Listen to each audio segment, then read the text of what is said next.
All right, boys and girls, here we are. Hey guys, Hi, Dina. Nice to see you.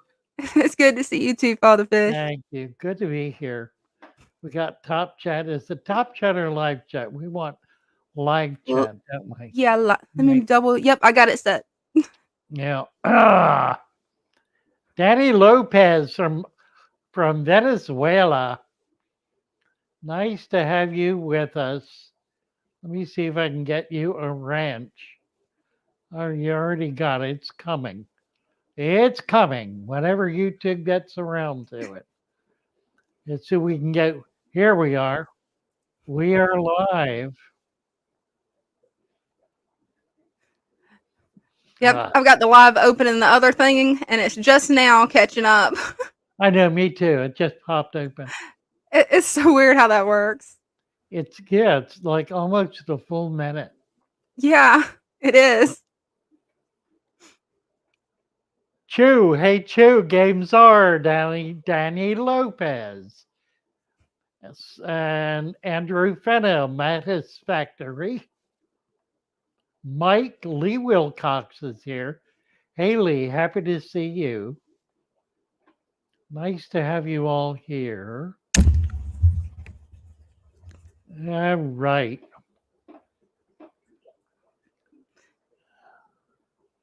And hey to Dean Staggs. Dean That's my Stack. husband. That's my husband. Where is he? What is he? Oh, he's in the chat. What under what name? Dean Staggs.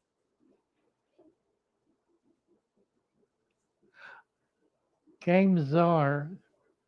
What? Oh, I'm not seeing him. What it? Let's see. He's about midway toward the bottom. I need to He put started my the timestamps on.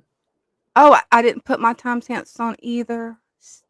There we go. Now I've got the timestamps on. He's at 5:47 p.m. Games are. So Games Czar, where is Got he? it. Right. Oh, hey Games Czar. Nice. Ready for the eclipse. It's I don't know what time it's going. It starts at 6, but I think that's in Texas. It's going to hit here mid afternoon, I think. Yeah, I think so. I don't know how much of it I'll see. It'll be a little bit. It hits Pennsylvania full, and I'm not too far east of that. So we'll see. Paul Cohen has a hard time getting plants to grow. Some plants die or get uprooted. What's uprooting them? And do you have a deep substrate? What's your substrate, Paul? We need to get you on. Need to get you on the in the show so we can look at it in detail and get an idea. Yeah, game. You guys are gonna have um, an overcast problem. I think there was some discussion about there being uh, a lot of cloud cover in Texas and in the South. Yes, we'll probably won't be able to see it from my location because it says tomorrow it's going to be so cloudy that I doubt we'll even notice it, which is sad. I was hoping to get to see it. Well, you could race north. Right? Have to go pretty fast, but We definitely would. You'd have to take a plane probably. I think yeah. Well, it's going to be it'll be all day actually because I think it's like 6 or 7 in the evening when it hits Maine, and it'll be in Texas 6 in the morning Oh, wow. or thereabouts, unless I got that screwed up, which I may have. I don't know. Dean Staggs. What I think's Yeah, right. interesting about this name, Fatherfish, is there's Dean Staggs with two G's, which I know for a fact's my husband, and now there's two Dean Staggs because now there's a Dean Staggs with one G. So Oh, I see that. so now we got two Deans. Oh, that's funny. And also Tarna that's in the live chat, that's my mom. Oh my goodness. Oh, that's fun. Yeah. Who is your mom? Tarna BJ. Ah, She got used it. her video Right. game. She used her video Got game it. name. Ha. Nice. So we got a family affair going here. That's fun. Yep. Deep substrate Paul has, and you're having trouble. Try try Vallisneria and and some sword plants. Um, what else? And Vallisneria and swords. Those are really good choices. Cryptocrine was the other one I was thinking of. Those are all rooted plants. The crypt is more slow growing, but the jungle val, get some jungle val. I sell all that stuff. Jungle val and swords, any kind of sword. Amazon, if it's a big plant, Amazon swords. Um, those are going to be a lot more effective. Detrius Holloman, an honor to watch. I love you, man. Keep up the life lessons. Thank you so much. And looks like Jenny is on duty. Yeah, she is. She's on top of it. All right.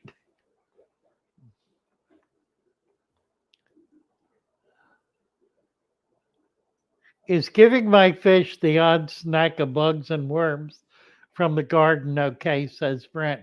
If you fed that to them routinely, that would be the very best diet they could have. So it's not only that it's okay, it is superior. It is the very best.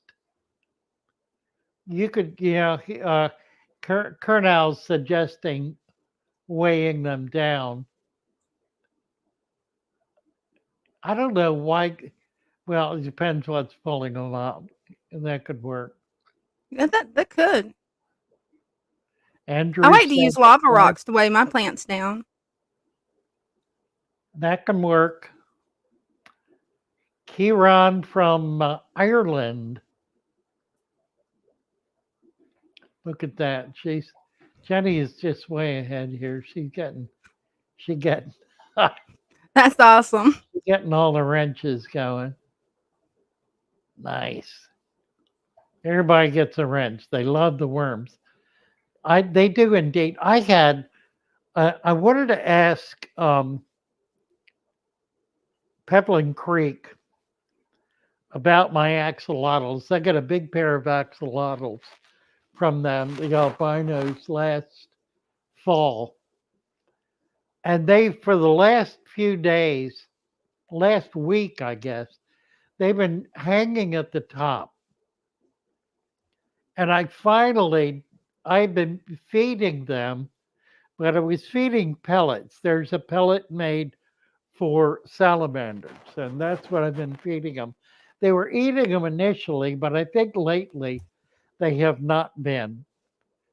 So I did a water change last night, stirred it up without stirring up the substrate. I've got a deep substrate with plants growing in there, and it's down low to the ground near the floor. So this temperature stays in the low 70s. Anyway, they've been hanging at the top and being kind of lethargic, not showing any signs of stress particularly, just being lazy at the top.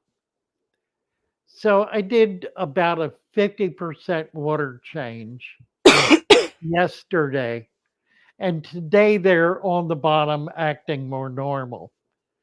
That's So good. I think they were not eating the food and it was fouling the water. They're a salamander, but they still do a certain amount of breathing, although I've noticed these do gulp air at the surface. So I think I overcame the problem. The problem was the food that they were not eating.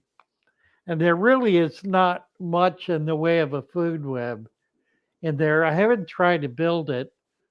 I really should, because if they lay eggs, those babies will survive in that at least long enough for me to see them and catch them. I've got Absolutely. about a dozen babies that Pebbling Creek sent me eggs and hatched about. And I've got about a dozen that are almost an inch long now.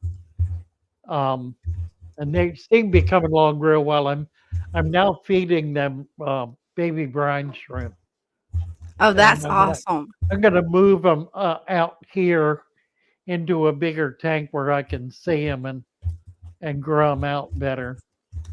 So that'll be coming up. Yeah, I can't wait to see those little guys. Oh, they're really cute. They're tiny. They're like little slivers. They're Oh, white. They yeah. look a little like a tadpole. Oh, that is so Don't have cool. legs yet. Yeah, I've never seen them as babies. I've seen the adults for sale, but never the babies. Andrew wants to send a picture of his tank. You need to get on Discord, Andrew. Get on the shoal. The link is being posted here routinely. Just There you click go. on there Got and it get over posted. there, and you'll be able to do that. There it is. You'll be able to post pictures and videos and chat with people. And if you get real excited about it, we'll even give you your very own channel, or you'll be able to post regular pictures and videos of your tank. A bit salty water? No, I don't think so. Kernow, I don't think they need salt water. They are native to an aquifer um, below the city of Mexico that is polluted, and I think they're no longer. I think they're extinct in the wild. They have been they've been grown out in such huge numbers. Do I have the hedgehogs? Yeah, I have a baby. As a matter of fact, baby is about 4 inches now. I should go Oh, get it and show it to you. yeah, go get it. Yeah, I'd I love can to do see that. it. Let me do that. Hedgehogs are so I'm gonna cute. probably trip over the camera doing this, but oh, let's see if I can get there without falling on my face or tripping over the wires there and back. Let's see. This little guy's gonna be so cute. I could almost bring the camera out here. Oh, that's a good thought. Oh, let's see if I can do this. Yeah, There's baby animals are mama. just cutest. There's the baby. Ow. Oh. See, I need a towel. He's prickly. Oh yeah, but they are so cute. This one has got a funny color pattern. He's Oh, I got can't wait to see him. a wide black stripe right down the center of his back. And he's not been handled enough. He's still scared. Oh, dear. All right. Where's the camera? Oh, he's so cute. Look at that. He's just a little ball of prickles. Yeah, he is. I don't know if I He's don't know if he'll adorable. come out. I don't know if I can get him to do anything. I've had somebody working with him, but I think they're afraid of him. And Oh, he's there's no need to be afraid of him. very shy. Getting pretty good size though. Yeah, he He's is. got, yeah, funny color pattern. Oh, he's got a really pretty pattern. I've never seen one with that pattern before. I haven't either. That's kind of unusual. It'd be She had, amazing if you could find another one with that pattern and breed them. yeah, she had 3 or 4, and we didn't care for them properly to begin with. We were keeping them under towels, and they kept getting separated from the mother. we lost a couple of them. But when we finally got it figured out and put them in a little cave, then that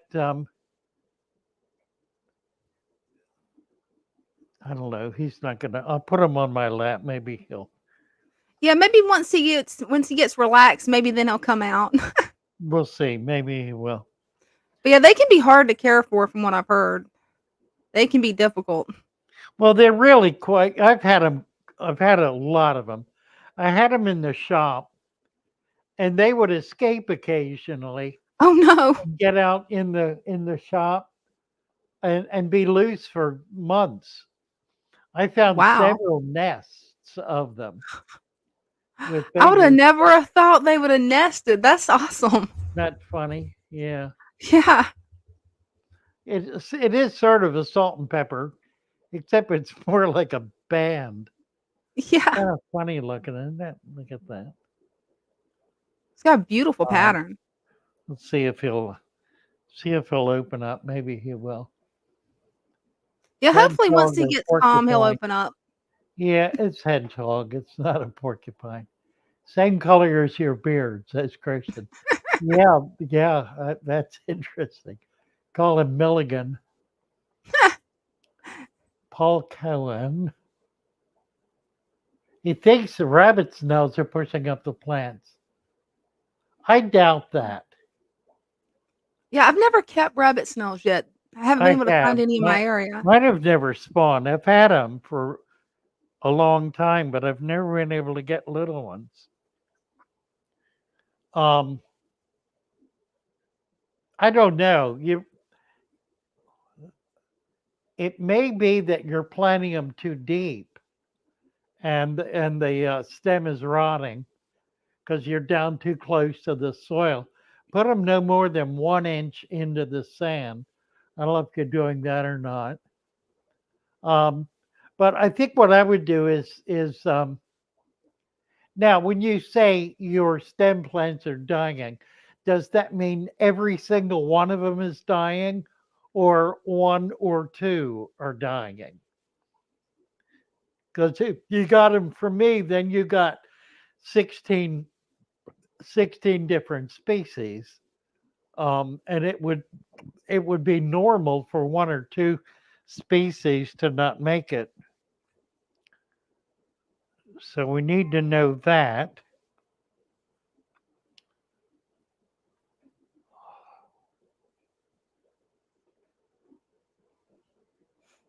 Matthew We, Hoover.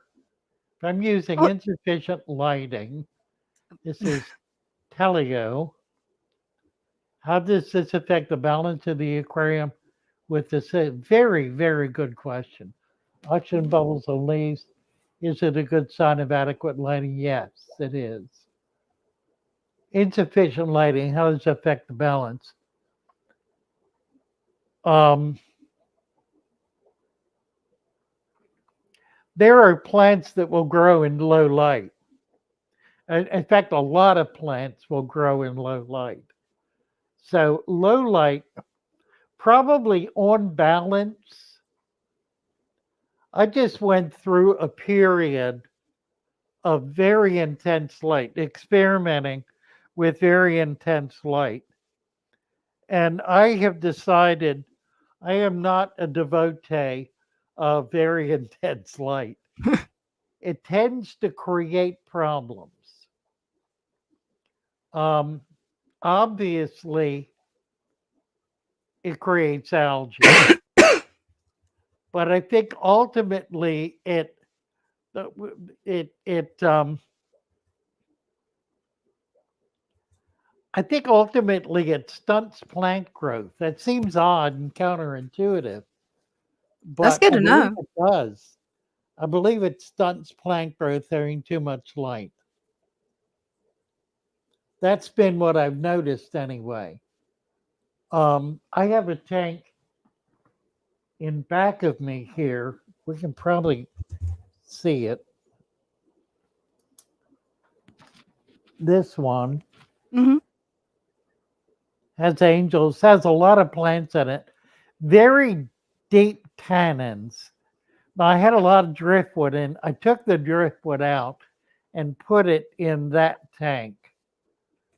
The pieces that are in there, and there's some pretty big pieces, were in here up until today.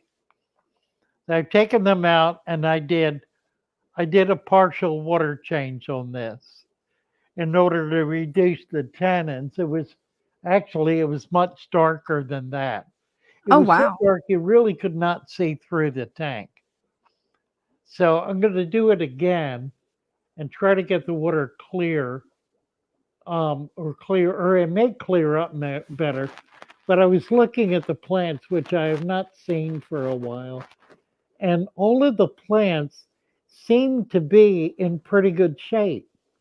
Hey, And that's that and awesome. effectively, no, I've got pretty good light on it, but with all those tannins, that's reduced the light getting into there substantially. And yet the plants have not been affected. And of course, there's no particular algae buildup. So my sense is that low light is better than high light. Ain't that I'll so? definitely keep that in mind because I would have figured more light would have been better. I would have never have thought it could actually have a negative Well, effect. that's kind of the way I've always thought about it too. But I've been playing with it now for a number of months, and on my 30 gallon, my 20-year-old tank, I I've had 400 watts on that of very intense floodlights for almost 6 months, and it all but destroyed the tank. Wow. I mean, it created um, a very thick water, a very dense kind of water, and a very nutrient rich to the point of being syrupy sort of Oh no. environment with algae on everything, not covering it, but the little tiny algae that grows very short on leaves and stuff, everything covered in it, and a lot of that turning black. So excess light, I would not have said this 6 months ago, even Mhm. 3 months ago. Yeah. The same thing with the tank in back of me. I had I had 200 watts of heavy floodlight on that, and it stunted the plants. Now I've Wow. also got some daylight coming in, like afternoon sunlight coming in. That's why it's bright now. The sun's right there.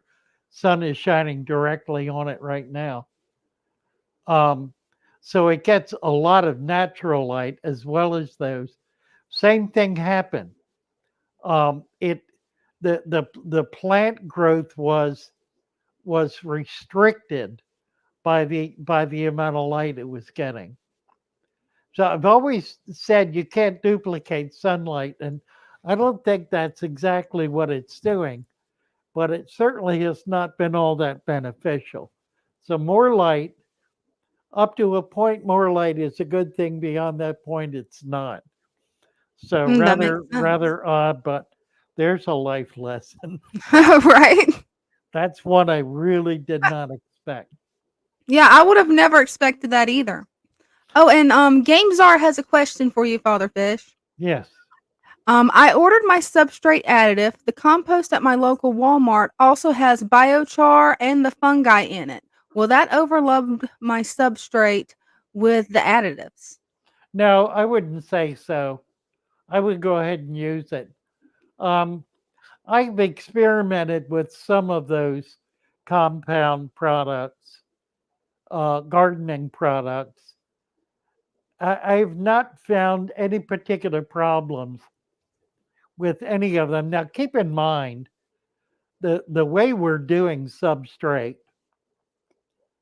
is having minimal impact on the total aquarium initially because we're capping it with so much sand that it takes a long time for it to work its way up through to even be really substantially impacting the roots, much less the water column. And by the time that happens, a lot of chelation has occurred. Chelation is simply the chemical reaction that's going on between the elements, the minerals and salts and organics that are in that material.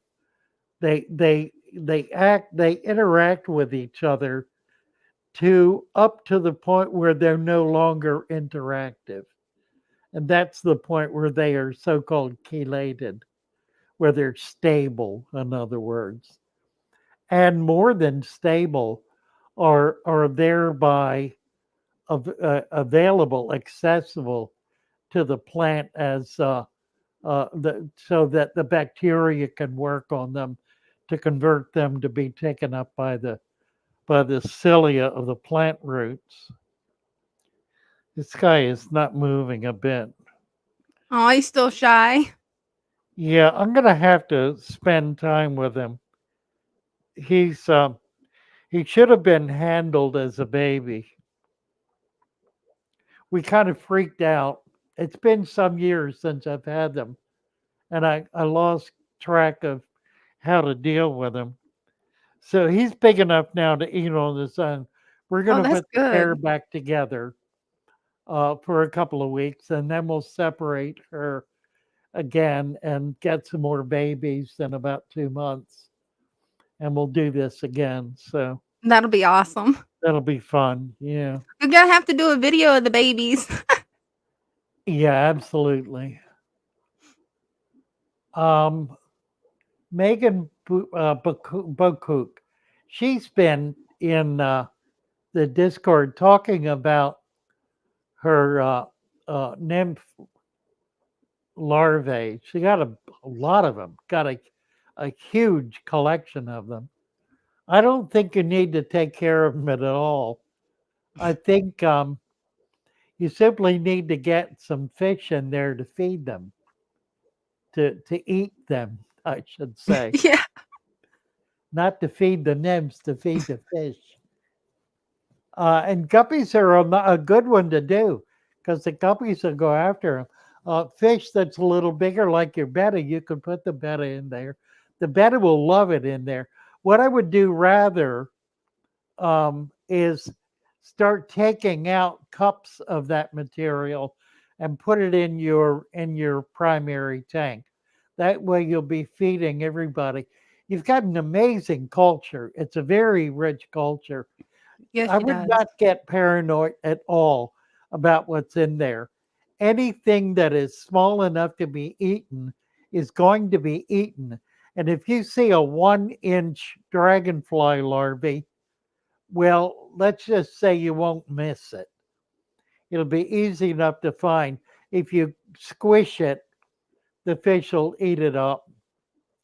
So really there's nothing to be concerned about. Would not worry about it at all. Just start putting them in there. What else we got? Ammonia's at 4. But I would put that ammonia kit in your drawer and forget it's there. If your ammonia, if your toxic ammonia were at 4, your fish would be dead. It's obviously not toxic since your fish are perfectly healthy. Stop worrying about what a number on a chart says and start paying attention to the fish. They will tell you if they're having a problem. Don't create problems where they don't exist. That 4.0 is not toxic ammonia. If it were, as I said, your fish would be showing extreme stress. They're not, so it's not a problem. What's the topic? Dick's sign says. What topic would you like, Dix? I got one that Jenny missed. Um, well, I do have a sort of a topic. Do I recommend frozen food? Yes, I do. If you cannot do live food, do frozen food. It's really the next best thing. Now, you don't want to do something that's been sitting in the freezer for 5 years because that's going to be freezer burn that will be absolutely no food value at all, or even more than 6 months.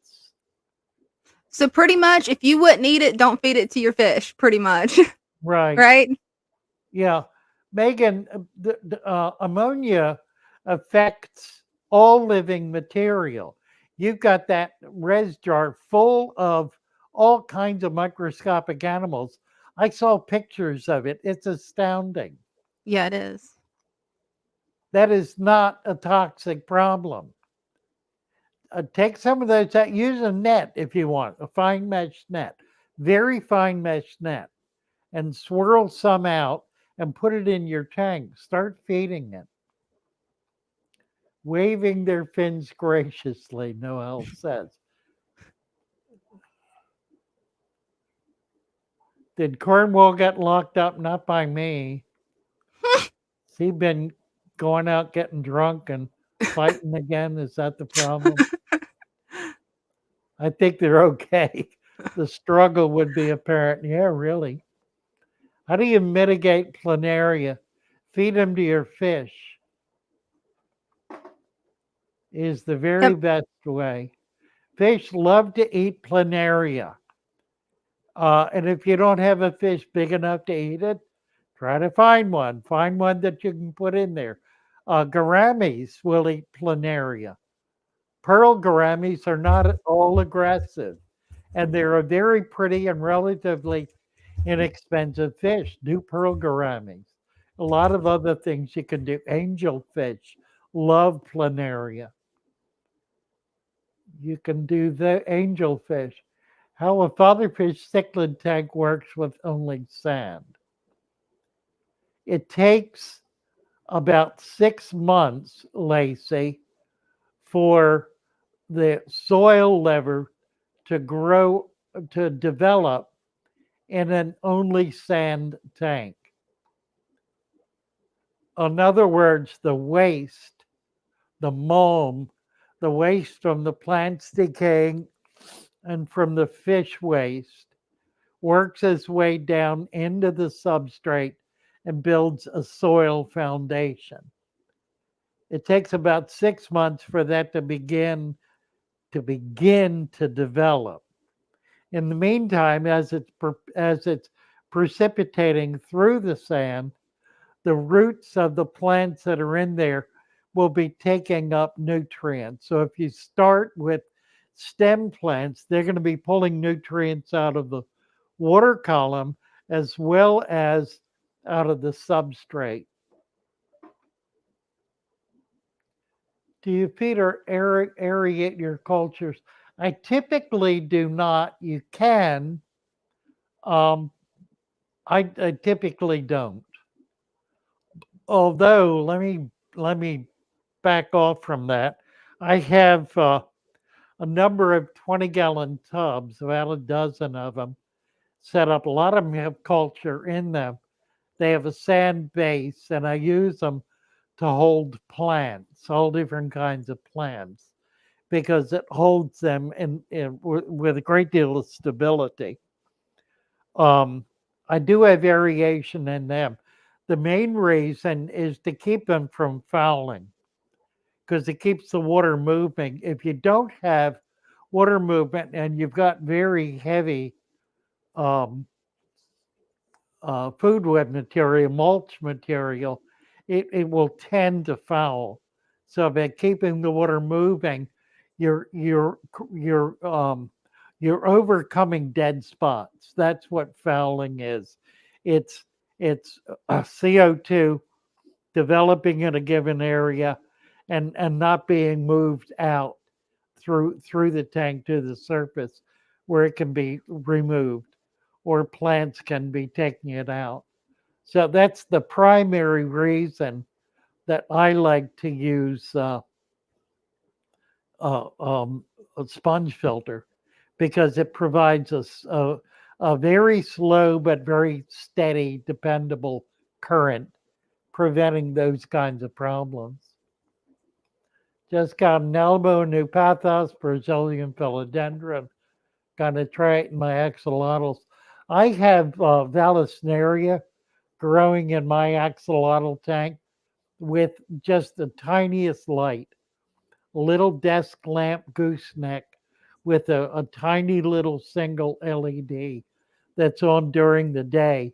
And it's adequate light to keep the plants growing.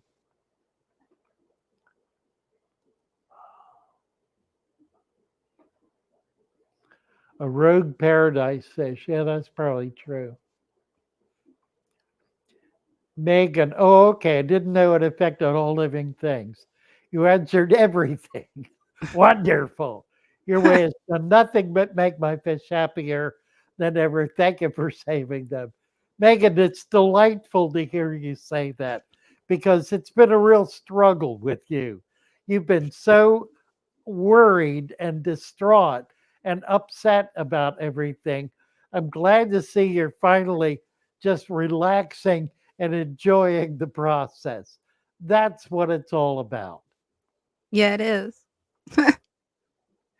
And it's easy to get stressed out, especially when PetSmart and everybody always says you gotta do the test kit, do the test kit, do water changes every week. You really don't have to have all that. There's an easier way. Lacey, yeah, let me back up a little bit. Talking about no dirt in a cichlid tank. Um,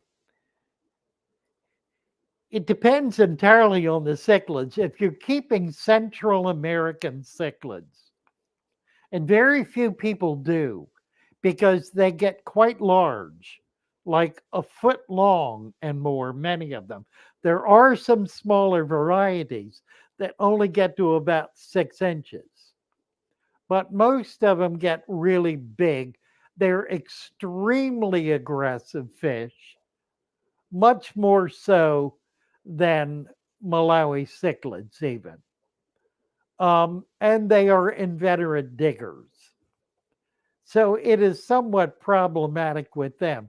But other fish like angels, discus, wairu, chocolate cichlids, chocolate cichlids,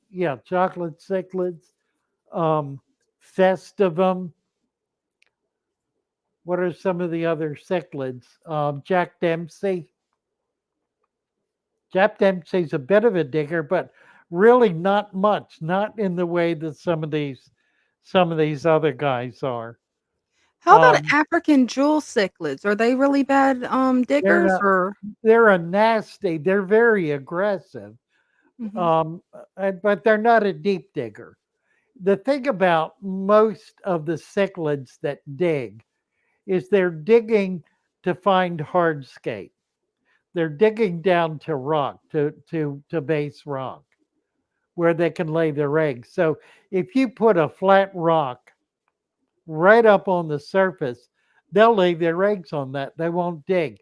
If they do That's dig, it will good. be a shallow pit, no more than an inch deep, in order to put their newly hatched fry in. Even a ram will do that. But they're not going to dig deeper than that. Freaky fish lady talking about bikers. Bikers don't dig. A lot of fish don't dig. One of the There's a whole group of fish that do really well in heavily planted tanks that you would not think do. Arowana is one. Arowana love planted tanks. They don't rip up anything. All of the catfish, the red tail cats, the tiger shovel nose, all of the hoplos, all of those fish, they're for the most part not diggers.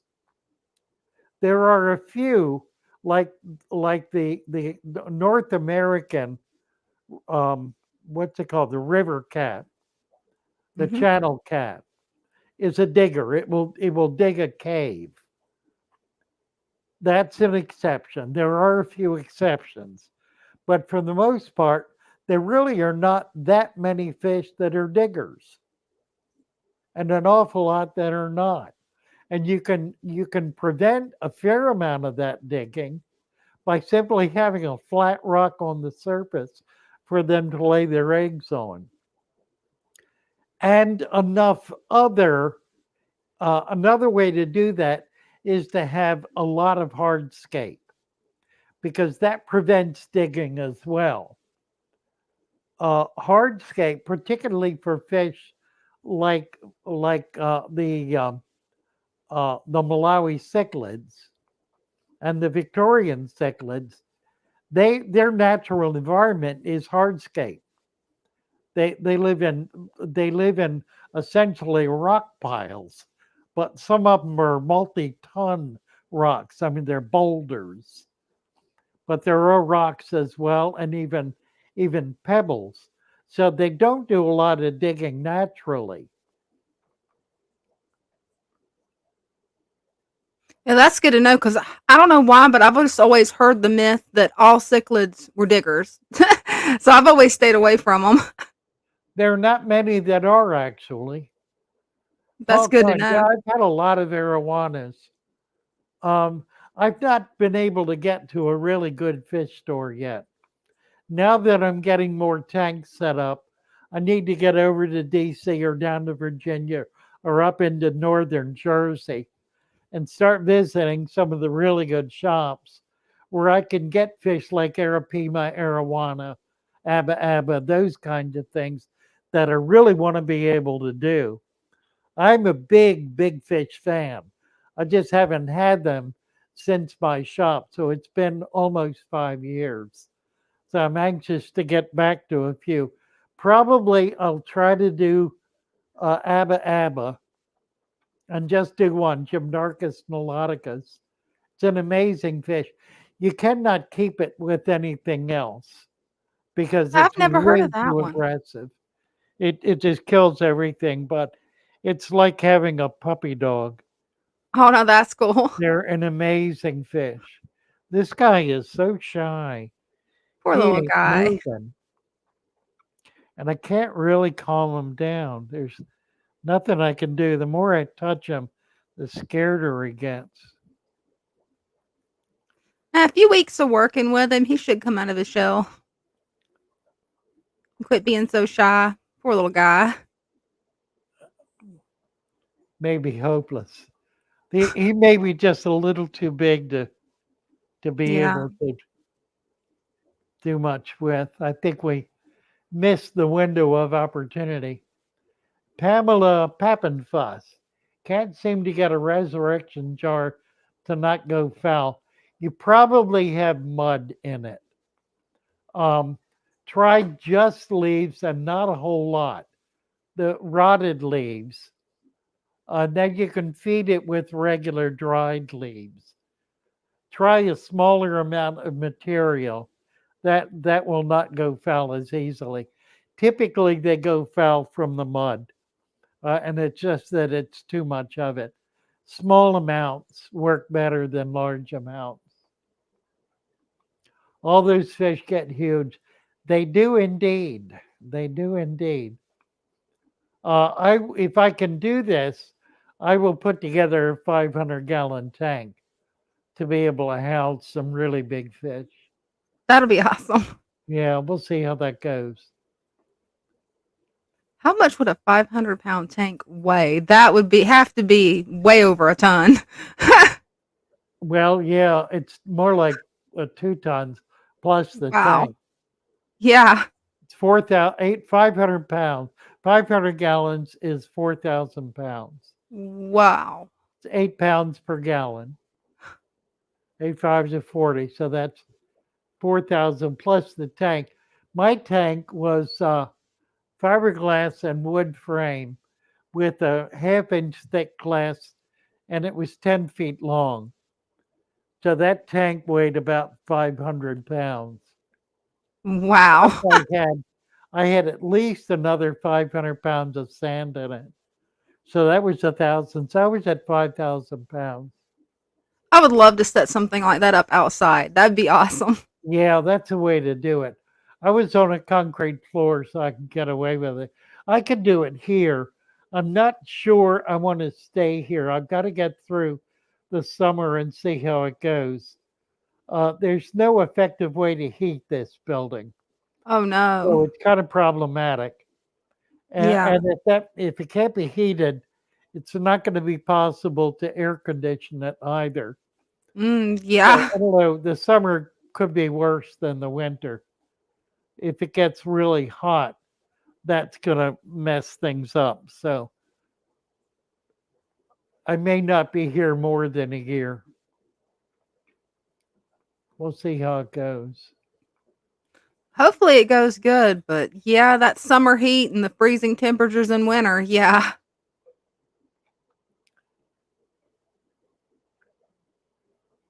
Yeah, Karen, that's true. There's guppies are, I think part of the fascination with the endlers is endlers are native wild guppies. Mhm. They're a guppy, but they're a native wild guppy. They're the kind of thing you would keep in a native biotope, for example. They've got a few spots of color on them.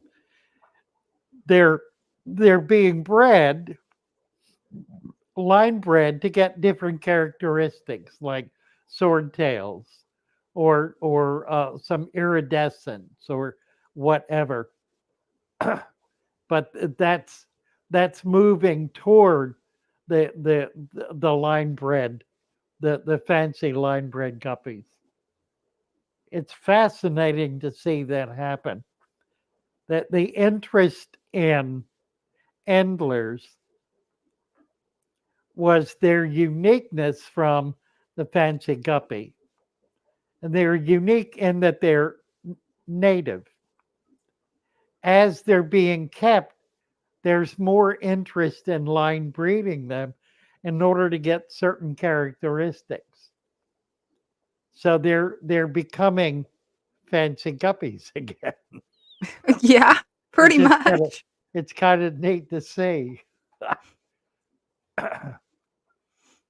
Yeah, I've got some guppy endler hybrids, and it's really amazing. They was all born That's of the right. same mother, but they all look different. Right. Stallion, insulate a room with all your fish tanks and just heat one room. Well, I've done that here in the office. The problem is going to be this summer when the temperature gets up to 100. I'm going to have to put an air conditioner in the window. I can't put it in the wall, and I can't put it on an inside wall. So I've got to put it in the window, which means I'm going to lose half the window, but that'll be the fix for the room to be able to keep that from overheating. I do have baseboard heating in here. It got pretty cold this winter, but it wasn't terrible. So I was able to keep it up, and I've got heaters in all my tanks, and they do a pretty good job.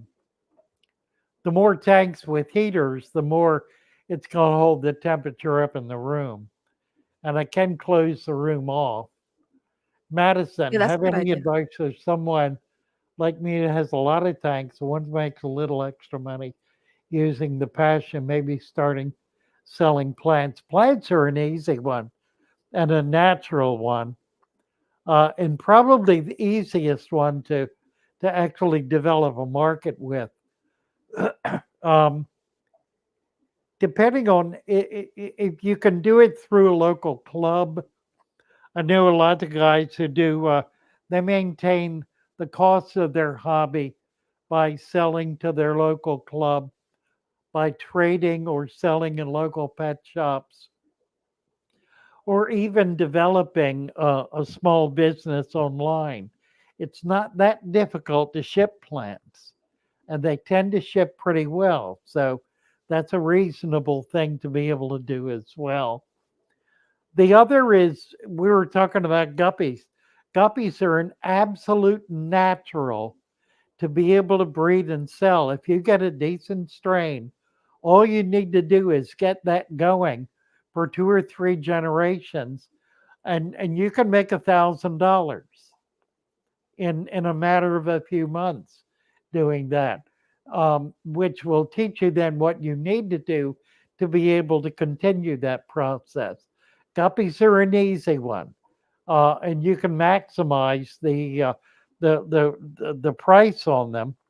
Angels are another. Angels are pretty easy to breed as an egg layer and raise the baby. So there, what you need to do is focus on one or two species and really work on those and get those to the point where you've got a prolific environment going, where you've got a lot coming out the end of it, a lot of babies or a lot of plants that gives you a substantial surplus. Don't try to grow out and then sell your grow out. You've got to be able to spawn or multiply it to excess to the point where you have substantially more than you need. That's the secret to being able to make money in the hobby is to produce in very large numbers. Now there are some things you can produce in very large numbers that are a dead end. We were talking about Central American cichlids. That's a perfect example. There are any number of Central Americans that you can grow out. You can spawn them by the thousands per spawn, by the thousands, grow them up by the hundreds, and still not have a market for them. And unless you can get them to 6 inches, they're not really of any value. At an inch, you might luck out and be able to get a buck or so from a local shop. If it's something common like a convict, you can forget that because they'll multiply in mud. So it's a matter of learning to do this with fish that actually have market value. A lot of platies. Platies are a wonderful fish. Mollies are another. Platies can be very easy to grow out. Now, you want to be able to do that in vats and ponds so that you have a substantial number of fish growing out. Hundreds, maybe even thousands, but certainly hundreds, not 25 or 50. 500, 600, 1,000. That's the point where you can actually begin to make some money with them. And that's not an unreasonable thing to do. It means you're going to have to break away from fish tanks and get into vats or kiddie pools. Kiddie pools are wonderful. They're cheap. They're big enough to be able to grow a lot of fish in. They're shallow enough to be able to maintain easily. Um, and they work exceedingly well, and you don't need a lot of variation with them because you got huge surface space. Yeah, kiddie pools are awesome. I've got 3 of them outside, and they have taken off. I've even gotten new plants from just birds dropping them in there. You bet. Yep. Malawi cichlids. Malawi cichlids are another fish that is problematic in a small setup. To be able to do Malawi cichlids and make money at it, you need thousands of gallons because they need a lot of space. You need tanks that are a couple of 100-gallon tanks. Otherwise, they're just tearing each other up in small tanks and you don't get the growth. You need to be able to grow them up fast and large enough and move them out quickly enough to make it worthwhile. Excuse me. The farmers who grow Malawi cichlids, they will put 50 to 100 juveniles in a vat. Now, these vats are concrete. They're eight, 6 to 7 feet long, 3 feet wide, about 3 feet deep, 6, 18, 18, 36, 54. That's almost 500 gallons. They put them in 500-gallon tanks. When they reach spawning age, they go through with a big net. It's called a vat net. They scoop everything out. They pull out the females with eggs, shake them in a container to get them to spit their eggs out, throw them back in the vat. They take the eggs, tumble them until they hatch, put them in large trays, feed them on Daphne or freshly hatched brine shrimp or microworm culture until they get to about a half an inch. Then they put them out in ponds for about 6 months, bring them in and throw them in the vats. That's their spawning. Or at that point, they'll bring them in to sell because they'll have hundreds, if not thousands of them. So it's a numbers kind of operation, and there are pitfalls every single step of the way. So it ain't easy and it ain't automatic.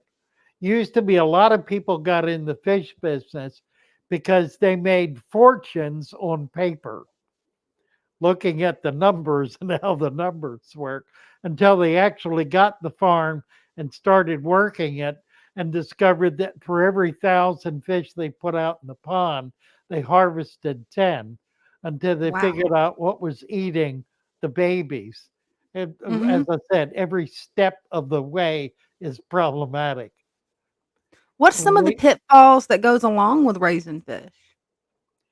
Beanie is saying, I don't think Father Fish is answering any questions. Actually, that's all I'm doing.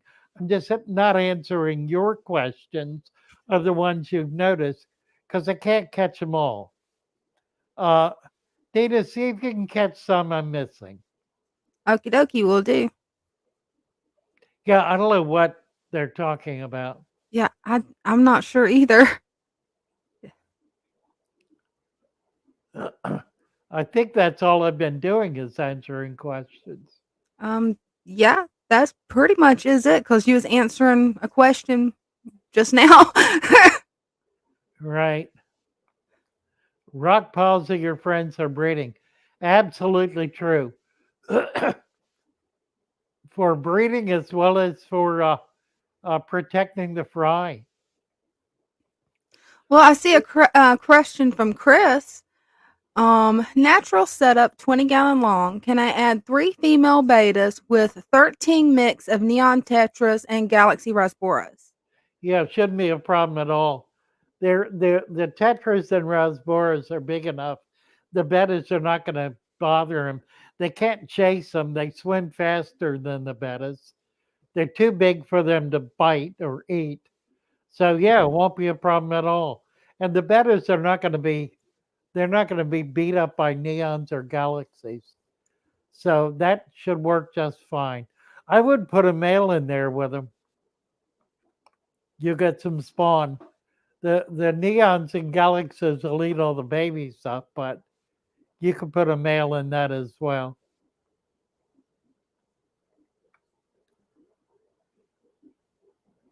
Yeah, the rest up here just Brian looks like Tad, everybody talking. hello, hello. I'm sorry, what'd you say? Yeah, that's really the only question I've seen since the last question that you just answered about breeding fish. It seems like everybody's just talking amongst themselves, from the best I can tell. What's this? Bruna at 643. Endler had babies. Moved one baby to a 15. Yeah, that's pretty normal. It was getting more food and less pressure on the kind of food it wanted. The adults were not eating the tinier food that the baby wanted, and there was no competition for the microscopic food, if you will. So it was getting more of it.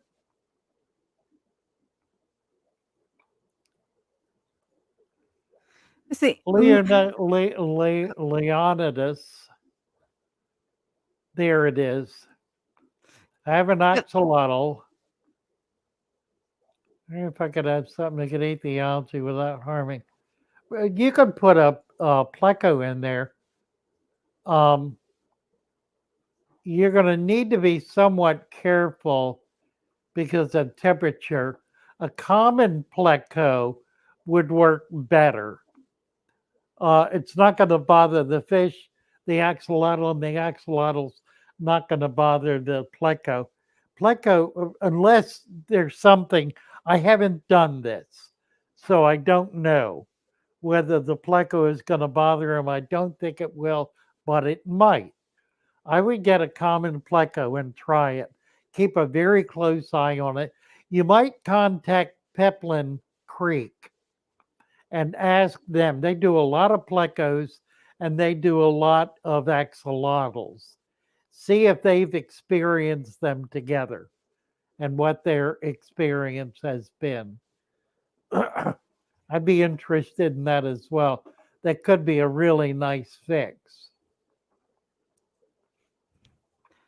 Leslie at 646 has a question. What is your best advice for taking an established 10-gallon and bringing over as much as possible to a 30-gallon? Or is it best just to start over? I feel bad, but my fish need more room. Yeah, sure. We do that all the time. I do that all the time. I have an established tank, but I'll move fish in and out of it routinely. Plants too, for that matter. If the plant would like, if I like that plant in another tank, I'll move it. If the fish is going to do better, I think, in another tank, I'll move it in. So the fish and the plants are moving all the time. I moved hardscape. I just showed you earlier. Hardscape. I moved out of one tank and put it in another. I try not to disturb the substrate, but everything else is good to go. Fair game. Ray's Fish Room talking about the NEC. Listen, I tried to get in there.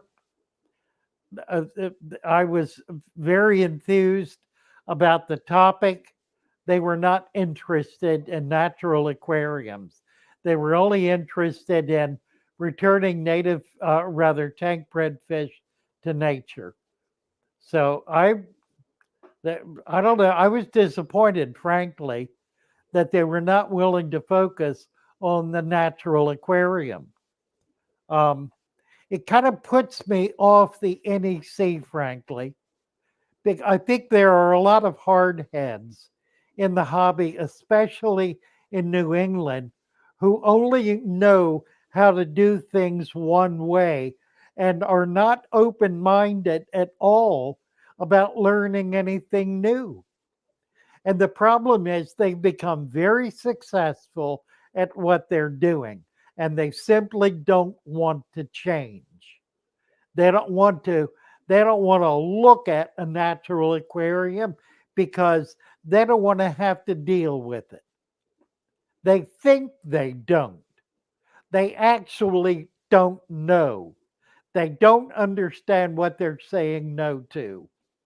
But they also are part of a coterie of an organizational structure and an industry, if you will, in the same region that is absolute death on anything that does not use major pollutants like fertilizer in a tank. And I'll leave you to understand who it is and what it is I'm talking about because they are a major stumbling block toward people feeling comfortable about trying to set up a natural aquarium. There are whole huge organizations of people who exist with the very firm conviction that their way is the only way that's possible. And any other way, particularly if it involves doing something like what we're doing, is absolutely insane and ridiculous. Until we can beat those people into submission and acknowledge that there are options, well, here's here's one way I'm doing something about it. I've got a video coming out this week. I just taped it today. We'll see what my editor is able to do with it. It's called Your Aquarium is Not a Toilet. Your aquarium is not a toilet. Stop flushing your aquarium. And more to the point, stop pooing in your aquarium. Love it. I can't Because wait to see that one. it is the poo in your aquarium and your inability to imagine any way in which it's possible to do anything natural about that. I mean, think compost, okay? There's a Yep. step in the right direction. Compost. What is composting? It is the organic breakdown of waste. Isn't that what it is? The organic breakdown of waste. Think of your aquarium then as a compost unit. I mean, I don't think of my aquariums that way, mind you, but it'll get you a step in the right direction. Then it becomes a matter of finding ways to convert that compost back to living matter. Now, how do you do that? You do that with plant material. What do you do with the compost after you've made it? You mix it in the soil in your garden to grow vegetables and other kinds of plants.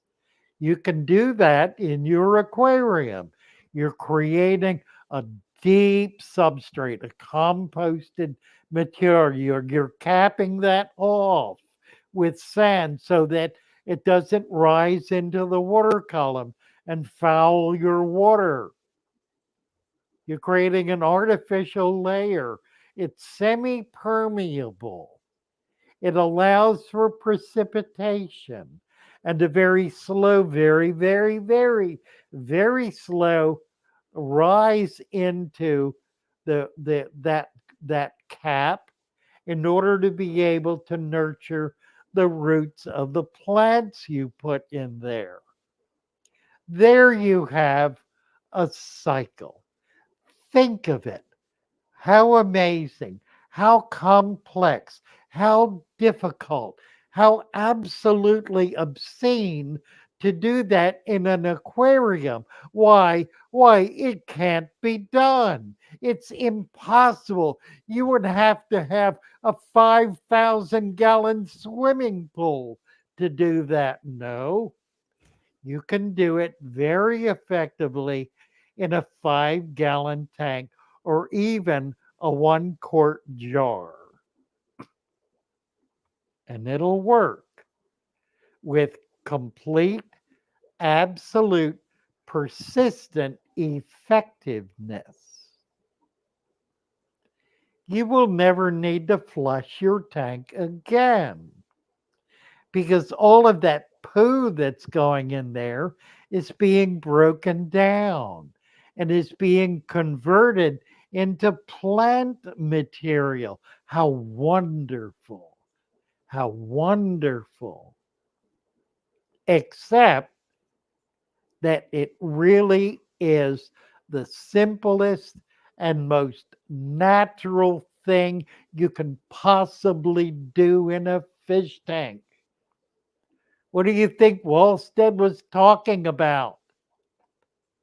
Talking about nutrients in the tank. in substantial quantities in order to do what? To grow plants. How That's it. simple and basic.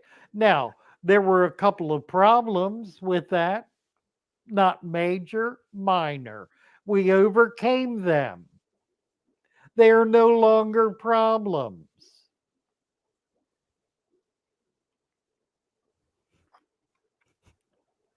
Those who firmly believe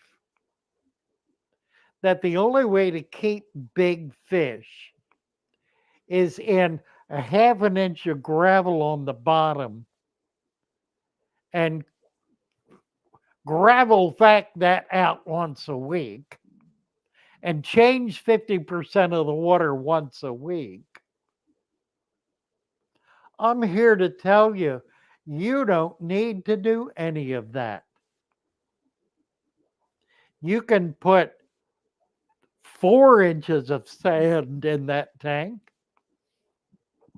never vacuum it one time, get some Vallisneria and Amazon swords growing in there that your fish are not going to rip up. And if they rip up one, put two in. No, put 10 in. No, put 20 in. Put so many plants in there, they'll get tired of ripping them up. And every time they rip them up, put them back down in there until they learn not to do it anymore. They'll get bored with it and stop doing it. Put some rocks in there. I mean, give them something else to think about. Mhm. The problem with a lot of these big fish that have been in bare tanks all their life is it's like putting an animal in a cage. It's not like it, it isn't. Putting an animal in a cage for so long, it becomes stir crazy. It becomes insane. In point of fact, what those big Oscars will do is they'll become mad. They'll become crazed. They'll become so violent and angry, they will destroy everything you put in that tank, including your own hand. Is that the kind of fish you really want to keep? You want to keep fish that you have turned into monsters? Why do you want to do that? Why in the world would any rational person do that when you really don't need to? Create an environment similar to the environment they live in the wild. They don't live in big glass tanks that are empty.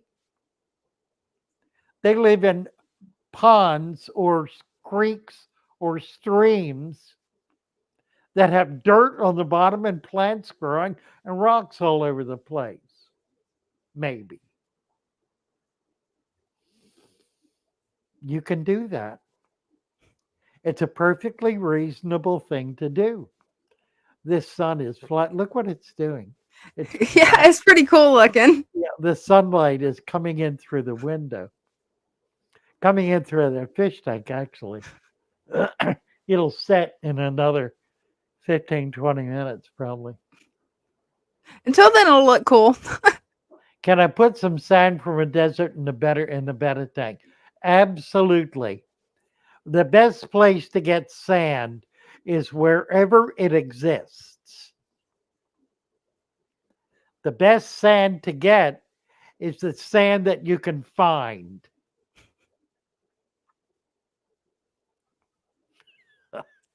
That's it. It's like I use sand from my front yard, so and from when my well was dug, and it works perfect. Oh, yeah, deep sand. Wonderful.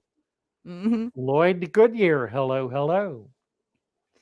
Oh, David at 658, he has a question for you.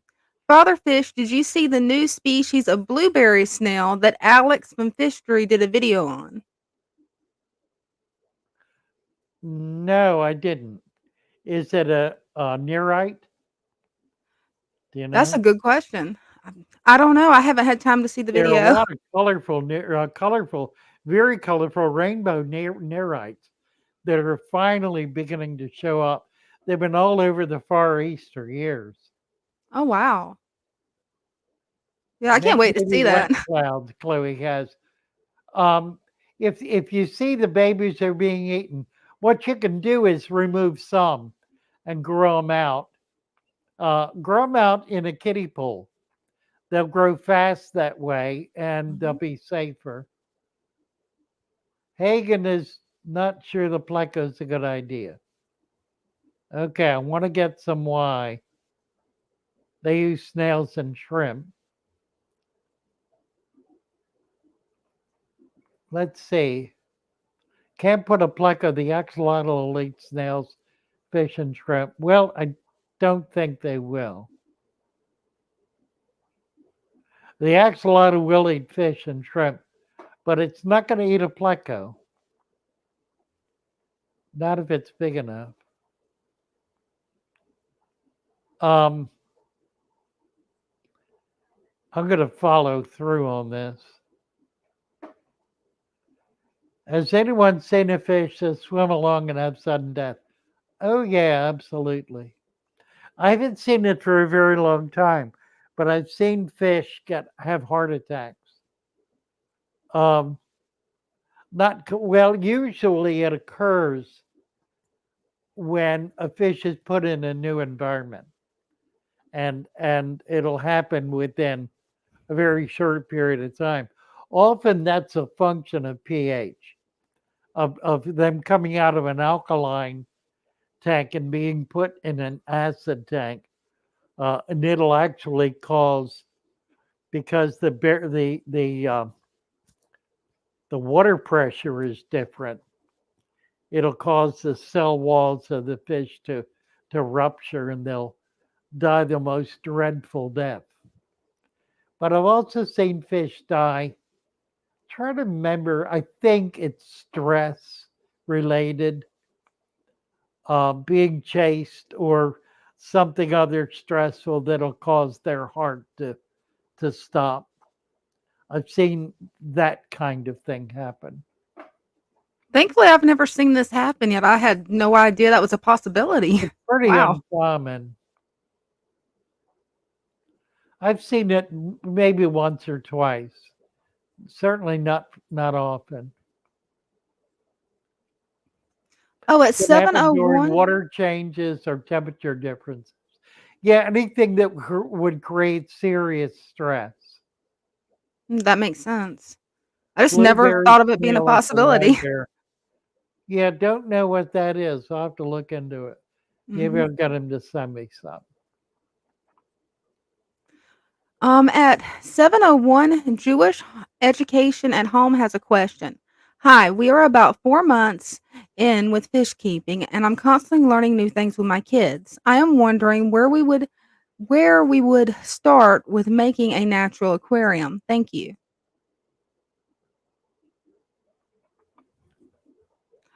Um, well,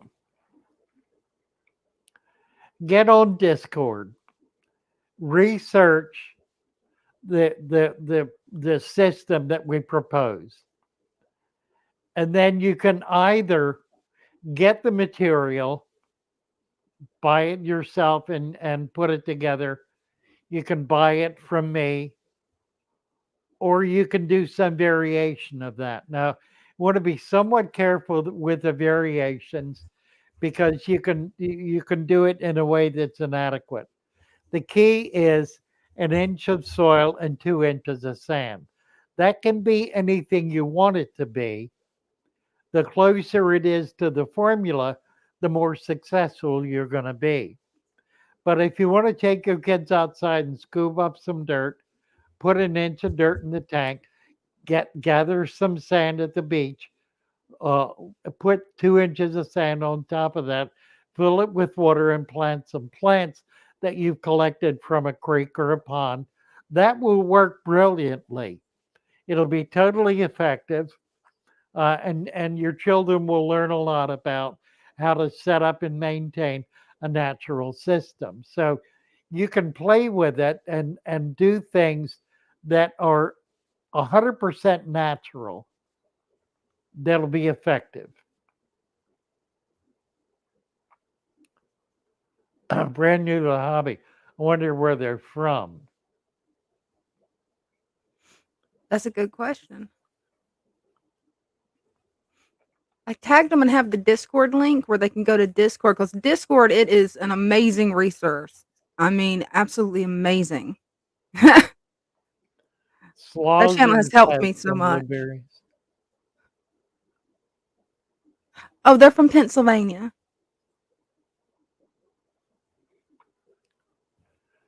Dean is saying plecos will hurt the axolotl slime coat.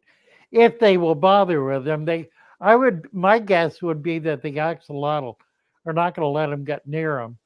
If they're the same size, that would be the key, I think. I'm going to call up Peplin Creek and talk to him. But this guy is not. Look at that. He's Poor doing little nothing. guy.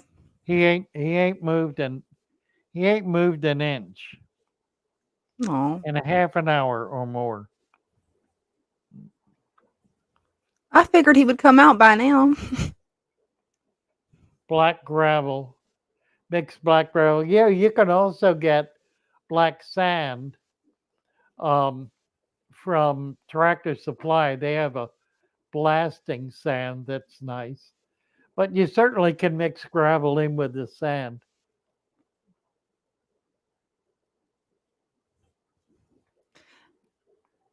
At 7:06, Freaky Fish Lady has a question for you.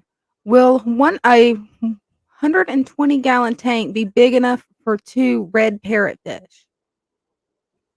And this one's called bichers. I think I'm pronouncing that right. Biker, yeah. Bikers. Biker, bicher. I've heard it pronounced a lot of ways. Um, what size? I'm not finding them. What size tank? 120 gallons. And she wants to put what in it? And she wants to Where is put it? 3 of the bikers in it. Oh, there it is. Well, a 120 would be big enough for 2 bikers. And 3. Oh, easily. Easily. The parrots, the parrots can get as big as a softball. The Wow. bikers, the bikers can get a foot and a half long. They grow to about 18 inches.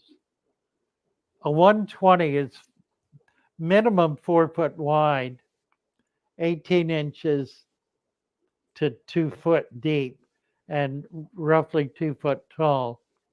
It's plenty big enough. None of them are going to dig. You can do a deep substrate, and there you can grow plants in there. That'll all work out very effectively. um, yeah, it's certainly big enough, and I don't think those animals are gonna bother each other. The thing about bikers is that they will eat small stuff. They're not going to fight with anything big. So they're not aggressive that way. They're predacious, but they're not aggressive. And the parrots are incapable of aggression because they're too deformed to be able to be dangerous. That might be a good thing as big as that fish is. So yeah, I think that would work out just fine. Oh, Father Freaky, Fish, Karen yeah. Karen Han would love to see what you're holding in your lap. It's a hedgehog. It's really cute. It is adorable. Poor little It's guy's all shy. it's all balled up. She won't open. Trying to get her to open up, and she won't do it. She has not been handled. Um, and she's just scared. What's the matter with you, you little coward?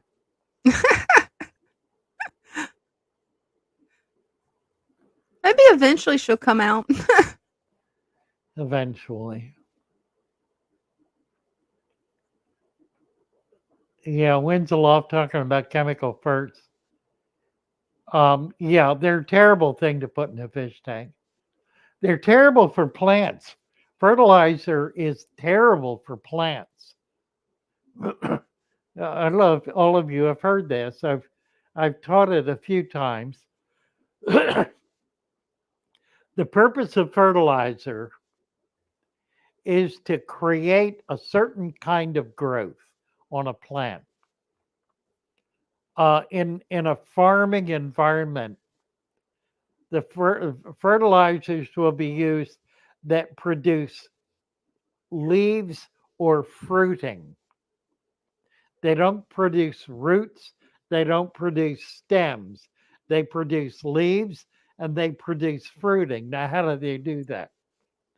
There are different materials, organic materials, that the plant uses at various stages in its development. The plant releases hormones. Those hormones are released into the soil. They affect certain kinds of bacteria, which create certain kinds of essentially waste material, which is precisely what the plant has triggered with that hormone. It consumes that. It releases a hormone when it needs to grow roots, a different hormone when it needs to grow stems, another for leaves, another for flowering and fruiting. Fertilizers are single cell nutrients or single type nutrients.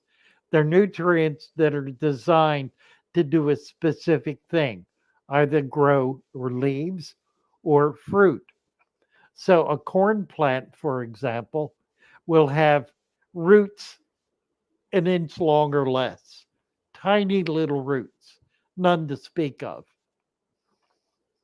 It will have a stalk barely, barely big enough to hold the plant aloft and leaves coming out, but then the fruit will be massive. So to create a much larger fruit than the plant really is able in a natural setting to be able to hold. In a corn field, all of those corn stalks are essentially supporting each other. They're not leaning up against each other, but they're protecting each other from the wind and from other things that would cause them to fall over, the rain, in order to be able to create fruit. Now that's an extreme example of a plant that has fertilizer designed for it to do a very specific thing.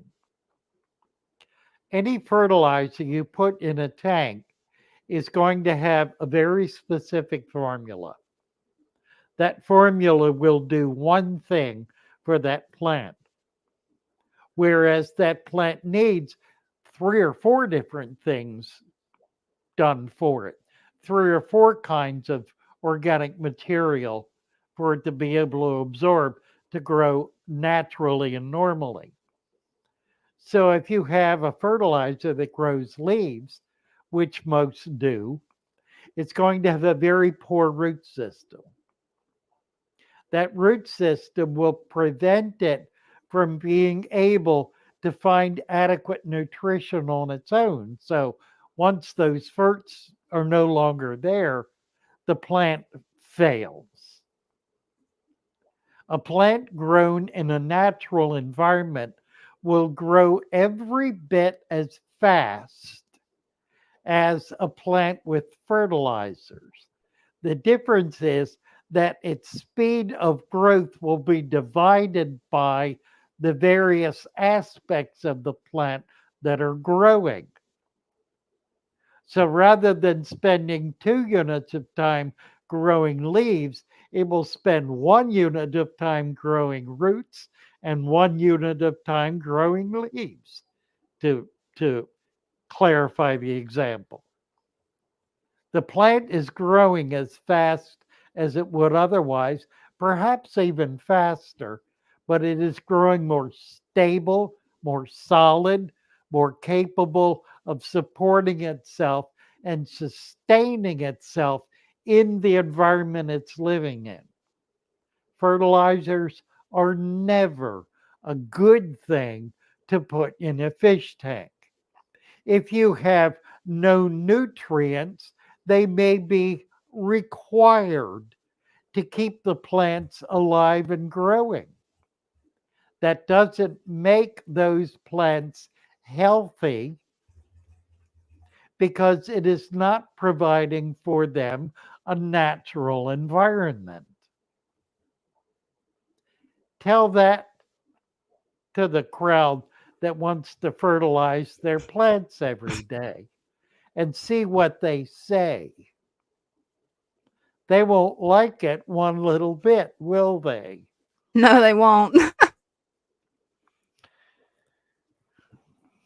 Does it look like she might be coming out any or still No, too not a shy? bit. I'm gonna have to take it to bed or something. I don't know. Yeah. Ridiculous. Hey, 3G has a question, Fatherfish, at 7:15, and I'm not really sure what the question is, but it's cap or slap. I I'm not sure what that is. Let me get to it in a minute here. Yes, at 7:15. 7:15. And Mhm. who is it? 3G. 3D. Cap. Sand cap, Okay, gotcha. I guess.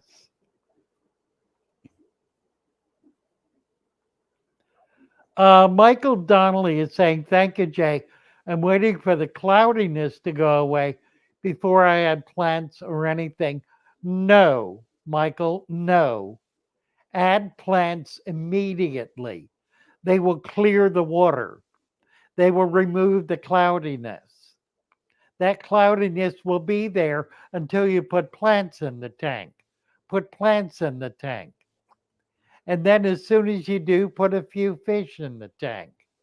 Unless you have mud, it's not going to affect the fish. But not putting plants in will sustain the cloudiness beyond reason. It could be there literally permanently.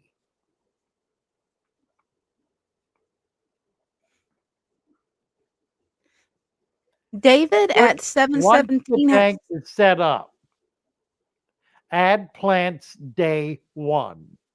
As soon as you put water in, put plants in. No excuses, no exceptions. Do it immediately. That balances the aquarium immediately. It removes ammonia immediately. That cloudiness could very well be a function of organic activity from a certain amount of that soil leaching out, causing excess ammoniation, which is killing off bacteria, thereby sustaining the cloudiness. By having plants in there, that ammonia is stripped from the water immediately and the toxic environment is removed. Plants day one, no exceptions.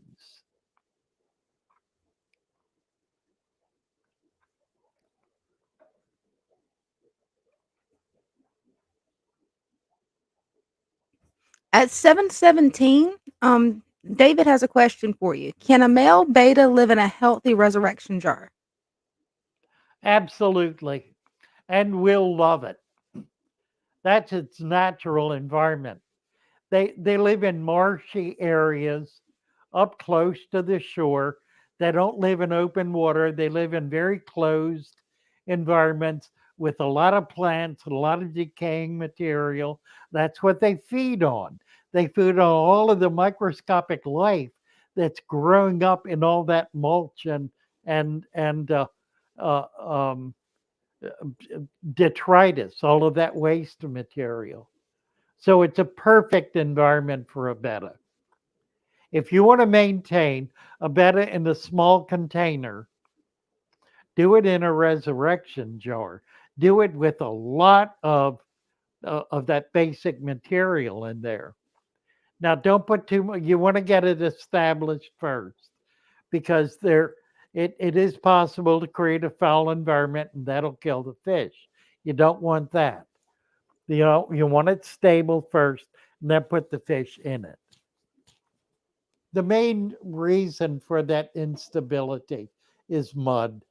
I misspoke the very first video I did on the resurrection jar when I said grab a handful of mud. And that's still out there. And I've corrected it 1,000 times, but if that's the only one you see, then that's the only thing you know. And too many people have gone back there and seen that, and they grab a handful of mud, which is fine 90% of the time. But 10% of the time, it's just a little bit too much and it fouls the water and stinks. And yet throw it out and do it again. And that's why it's the mud. It's too much of a good thing. Too much of a good thing is always a bad thing. That is true. I think that's true. Yes. At 720, Doom Pie has a question for you. I have one small koi in an outdoor pond with Popeye. Not sure what causes it. The other fish seem to be fine.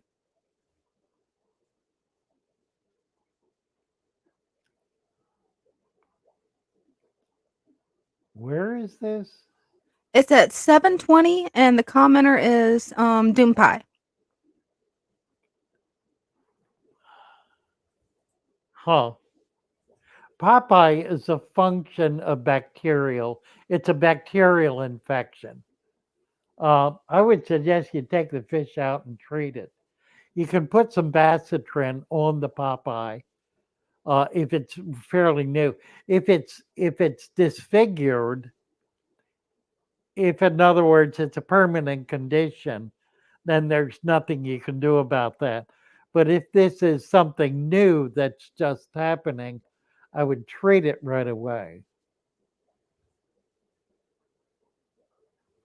And it's not necessarily going to affect everything. Just double check that your pond is not foul, that there's that it's balanced. Make sure there are plants growing in it. Introduce a bunch of algae, it'll straighten your tank right up. Will absolutely, guaranteed. Algae is your bestie.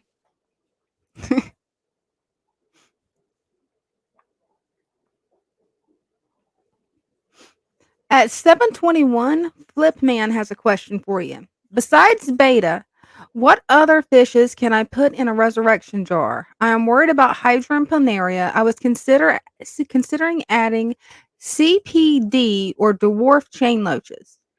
That's a really cool idea.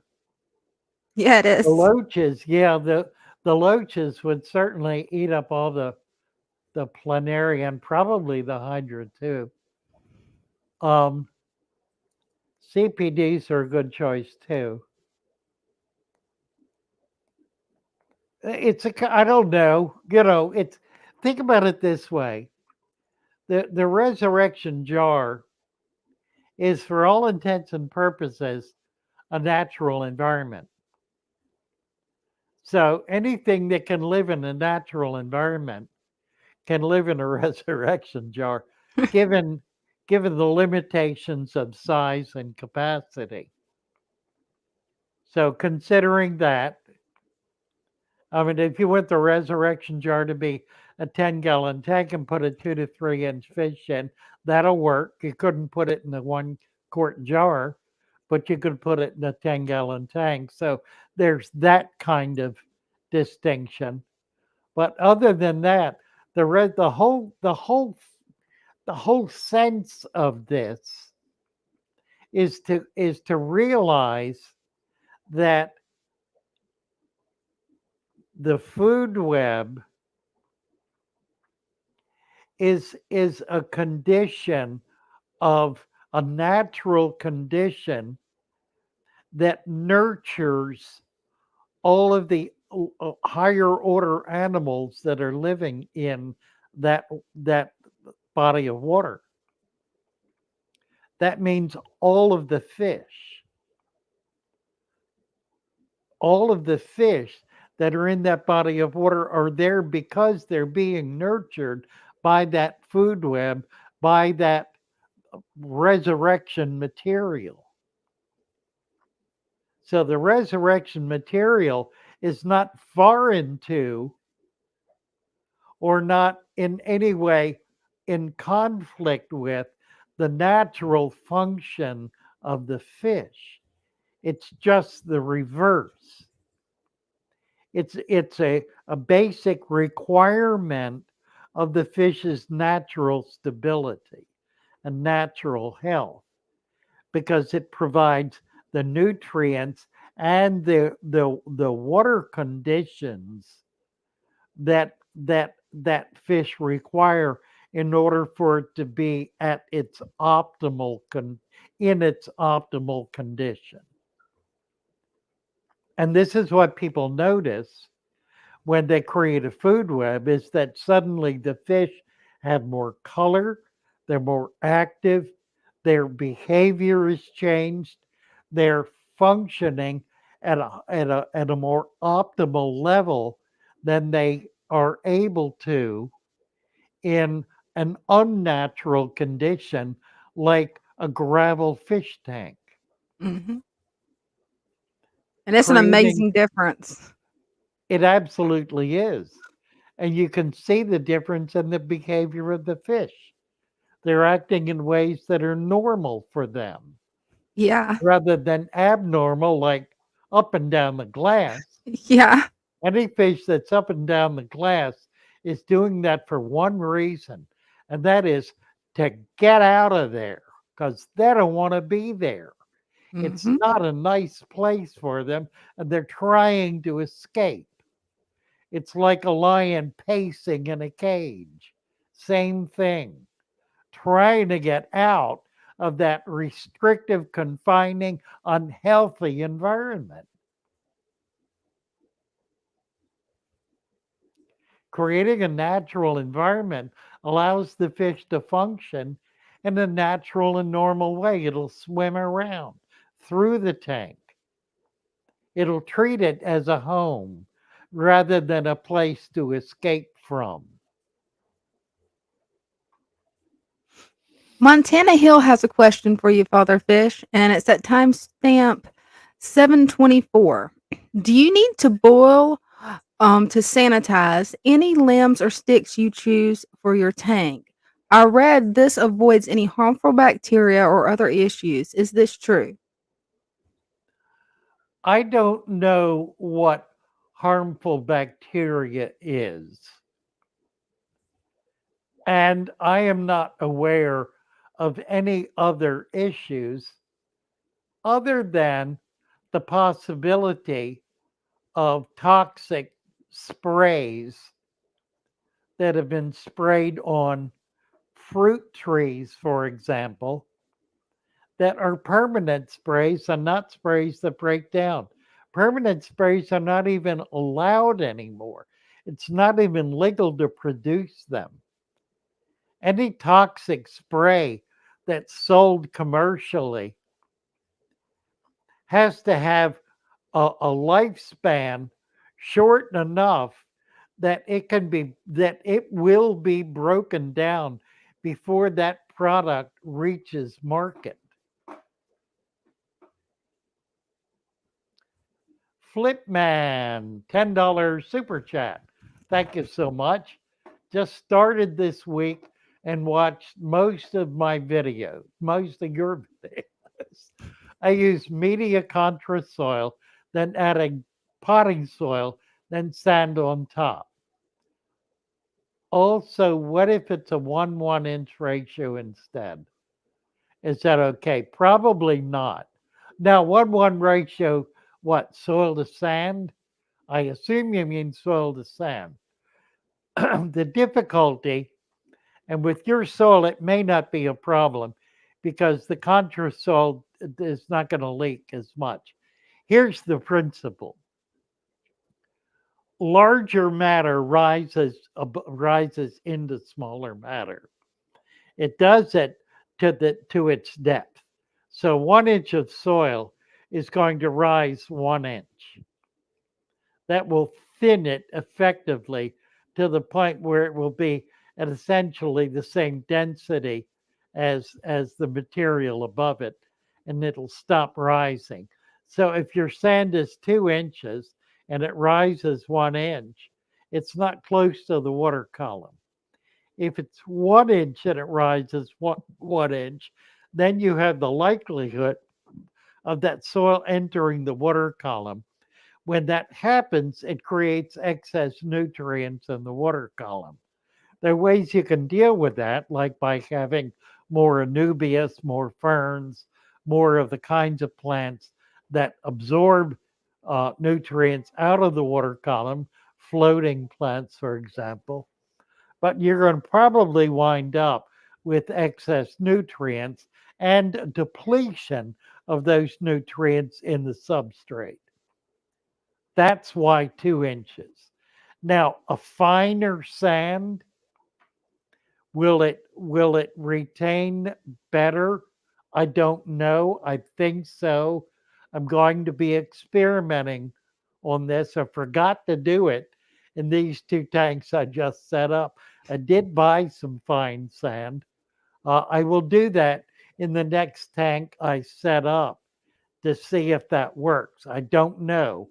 My hunch is it doesn't. My hunch is it's not going to make that kind of difference. Although I find that fine sand is more effective for plants than coarse sand, which is curious.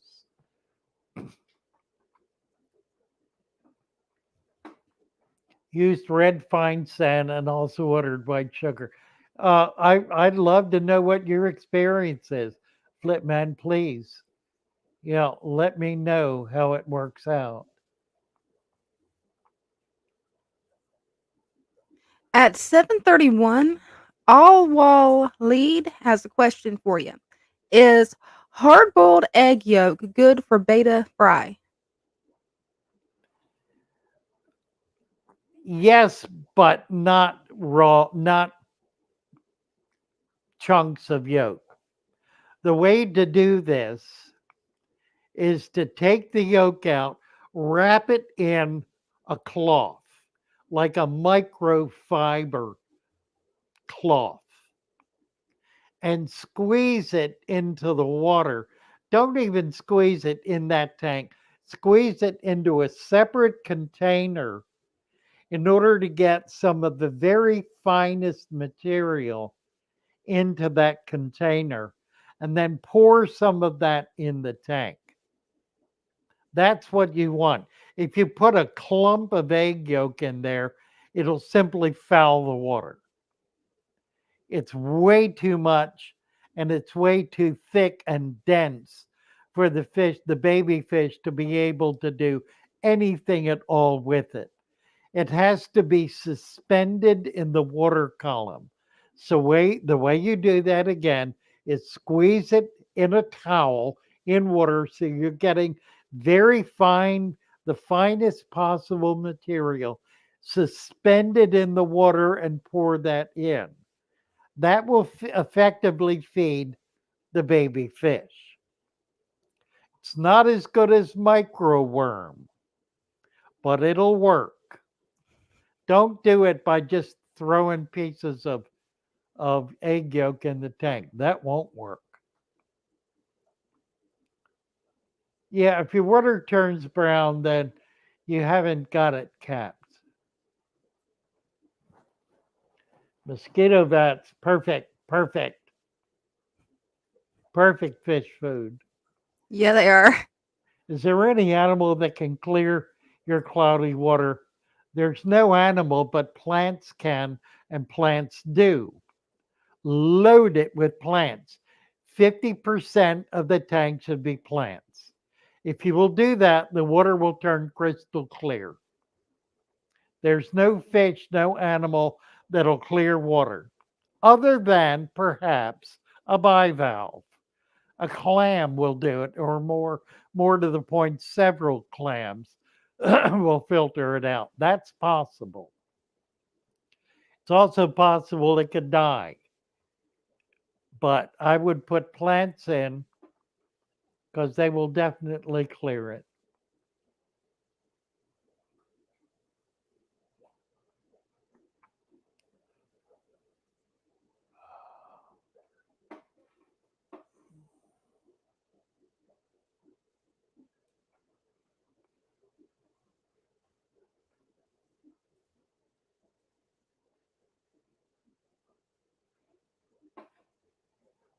What's this? Flip man, what if I use bamboo plants instead of root or stem plants? Can that work? That will only that will only take nutrients out of the soil. It will not provide anything into the water column. So it's not going to absorb anything from the water column. It's not going to take in CO2 and release oxygen. It will have no benefit at all. Actually, no benefit at all to the tank. It's not going to help the fish in any way at all. It's not going to provide any kind of nutrient for them. Um, a certain amount of biomass biofilm will grow on it. That'll be beneficial. But the thing to remember is that any plant that is growing immersed doesn't have leaves in the water and therefore is not providing to the water the benefits of leafed plants. Filter feeding shrimps, no. The filter feeding shrimp is not eating microscopic particulate matter. It's feeding on um, it's feeding on microfauna and macrofauna. It's feeding on rotifers, daphnia, those kinds of things. Bamboo will smash the tech eventually. Yeah, as will a pathos. A pathos will eventually become so the tank will become so thick with roots, nothing will be able to survive in there. Winds aloft suggests a big fish to splash the water out. Yeah, that won't work either. It just make it cloudier.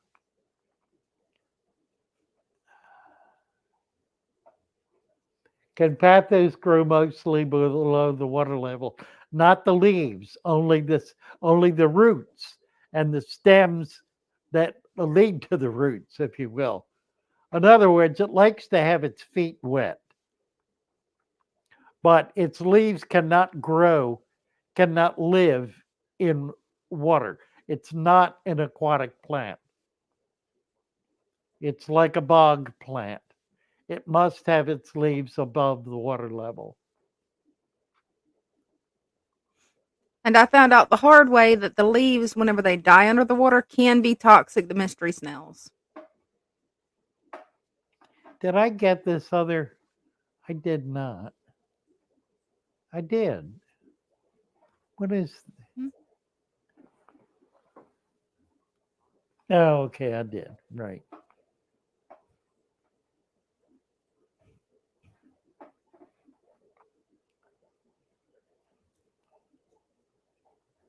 Three J Farm Girl is asking what?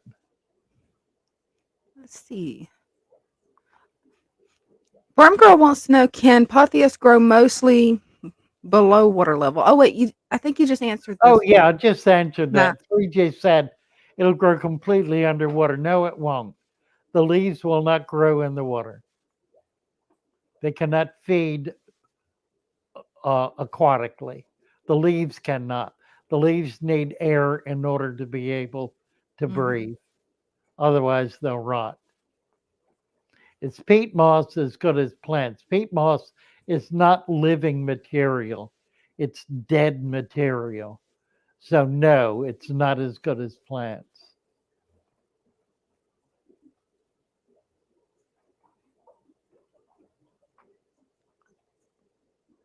Some plants are rooters, some are floaters, and some are both. Stem plants are both. Stem plants can live either as a floater or a good example. Oh, some of the ferns can too. Like, for example, water sprite. Water sprite will live as a floating plant or as a rooted plant. And Bump when she the said in question. Yeah, do. I didn't see it, Matthew. Where is it? Do it again. I missed it. What's the ick question? looking to see if If I can find it. it might suggest to you, anyone who sees that I've missed a question that they would like answered, put the timestamp in Hmm. and the name. That'll get us back to that. We'll be able to find it. Yeah, that'd be really helpful. First fish species to be placed in the aquarium. It's really your call. It really doesn't matter. Obviously, you want hardy fish, live bears, tetras, those fish that are more common and easier to keep. But really, anything doesn't really matter. Is a lotus plant good? A lotus, well, it's interesting. That's a good question. Yeah, a lotus is, he's sort of opening a little. Now he's closed back up again. Um, well, a lotus is a bulb. It's a tuber plant. It's an aquatic plant that grows leaves on the surface,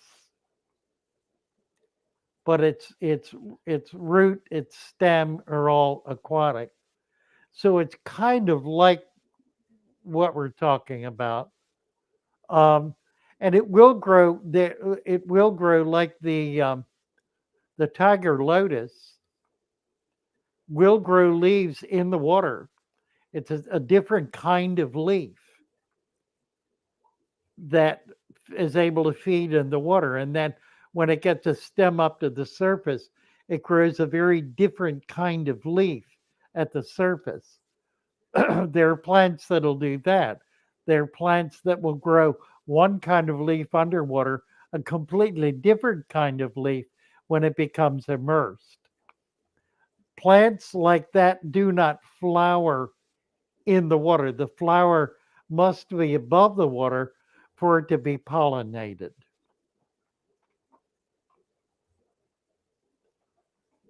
Flipman, where did it go? There we go. Is that it? Yep, that's it. Will you consider doing a speaking tour here in San Diego? I have questions after finding you. Join your Discord and order your plants and supplements. Also, microfauna from Phillips Fishworks. That's a great source. He does a much better job than I do. I've given up carrying microfauna. I don't do a good job of it, but Phillips certainly does. Um, I would love to come to San Diego. Um, I would need somebody to coordinate that at at at that end so that I would be coming into something. Um, but I would be willing to pay my way to do that if I could get housing and stipends there, and be able, more importantly, to be able to be taken around to various groups. If we did it like in a week and could visit two or three clubs in a week, maybe some stores, maybe a special event or something. I would love to do that. That would be great fun. And I will pay my own way out. Flipman said, "Let me ask around the fish clubs." Be fun to do. Love to do it. And at 7:45, Charles Fitzgerald, he said, "How many plants do you get in the stem pack, and how many varieties do you get for 59?" You get we throw an extra one in. So you actually get 16 species, 16 different species. They come in bunches. Each bunch has 3 to 5 plants, depending on its size. Some of the bigger ones you may only get 3. The smaller ones you could get up to 10. Like baby tears, you get a good healthy bunch. Could be 10 of them in there.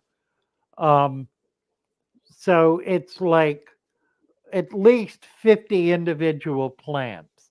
It works out to about $1 a plant, $1 a stem. So it's a pretty good deal.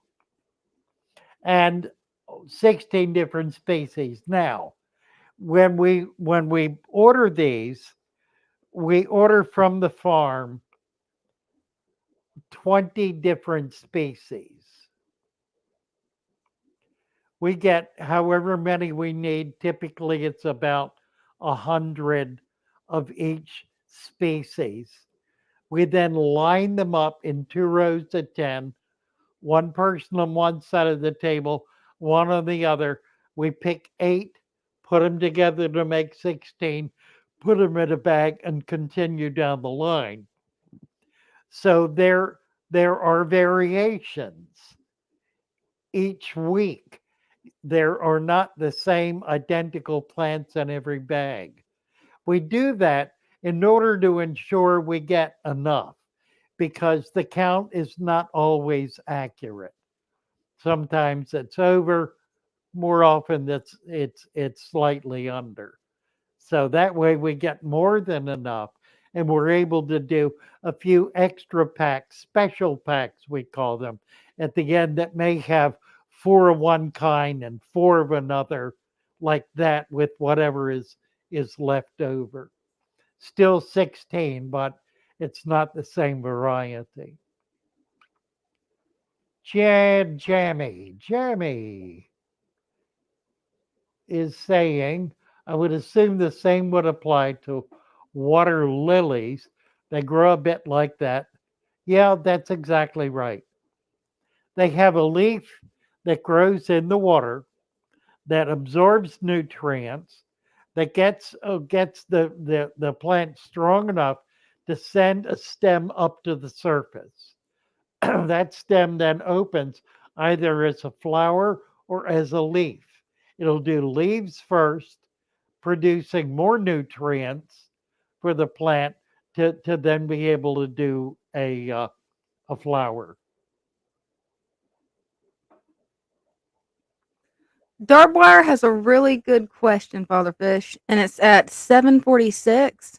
Would a solid surface like granite be better than wood for the top of a stand, or too much risk of cracking under the weight? Well, if it's thick enough, it's just heavy. Yeah, the kitchen tile, the stone surfaces, absolutely ideal.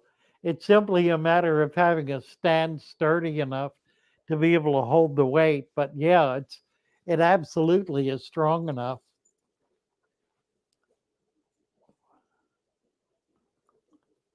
Tiger lily lotus, yes. I sell those. A very popular tank.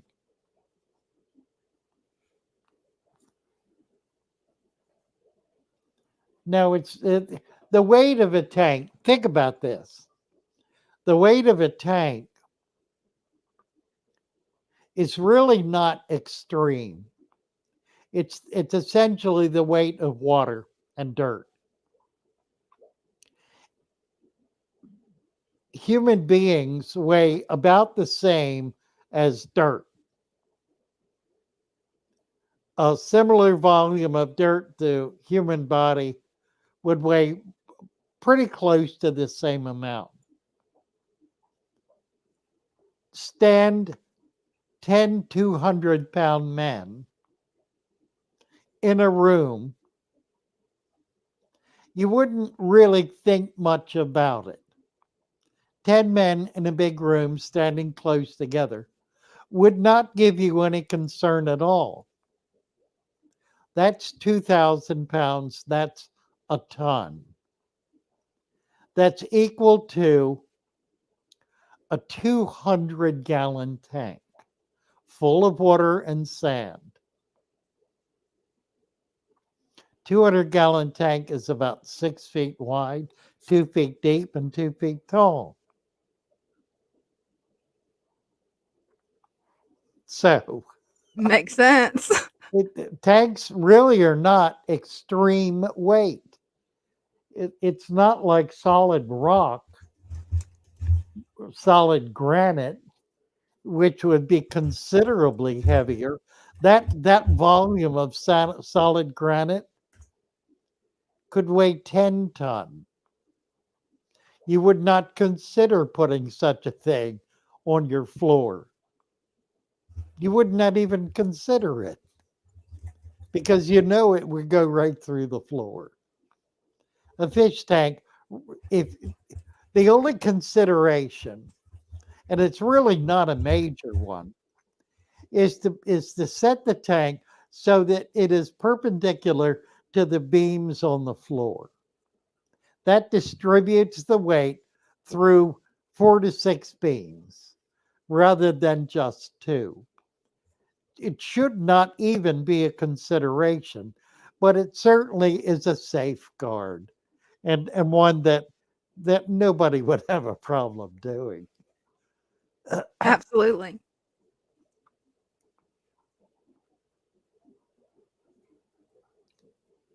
Why are my plants dying, says Irish Rover. 2 inches of fluval stratum. Do we need to cap with sand? Well, your plants are dying because your stratum has no nutrients in it. It is all washed out. It is depleted of nutrient. Whatever it had is gone. Those are the people who put fertilizers in their tank.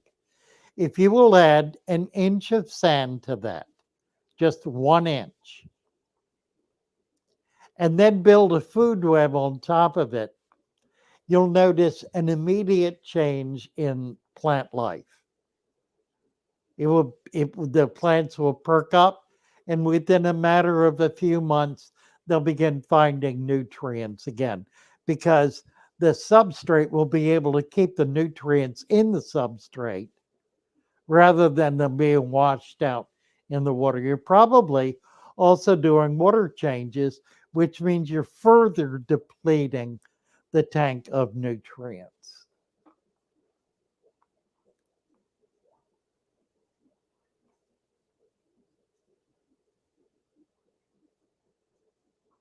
Tiger lotus, never seen a different leaf when it reaches the surface.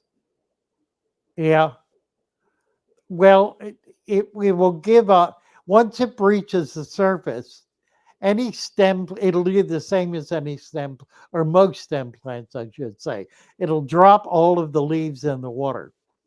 Once the tiger lotus reaches the surface, the leaves that it has grown at the base will disappear. It'll pull the nutrients out of them. They will collapse and disintegrate.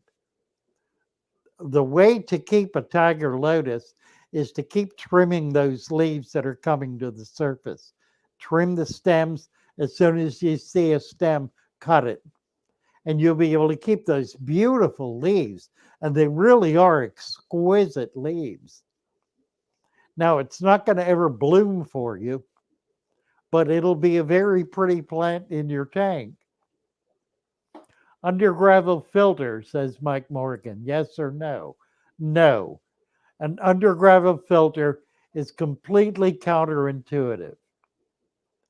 An undergravel filter will leach nutrients into the water column.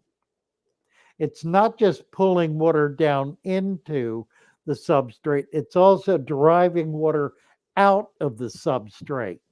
So as it gets down toward the bottom, any nutrients that's down in there gets pushed right out into the water column. Now, it creates a fairly effective filter, but it does not maintain a nutrient distinction between the water column and the sands and the substrate. And when you consider that that substrate is gravel, then that water is flowing through at such a rapid rate. All it's really doing is maintaining particulate matter, fairly large particulate matter. Now, there's one more thing that occurs, however, with the undergravel filter, and that is that as the waste is pulled into it, it oh, let me, it begins to pack in. It begins to clog the channels. Water flows through channels. Wherever it's flowing, that gravel is going to catch the particulate matter and it's going to block it and it'll plug it up more and more. So the water will go through, it'll create a different channel. It'll go around that. As those pockets get developed, the roots of plants will become established in them in exactly the same way that they do in a deep substrate. So if you leave that set up for about a year and then pull the lift tube out and take the airline out, you will have a very effective deep substrate system. At that point, you cap it with an inch of sand and you're good to go. You have created a wonderful deep substrate system that will grow plants. You even have a plenum for whatever that's worth. Father Fish, Bob has a really good question. He wants to know, does a reverse flow UG filter make a difference?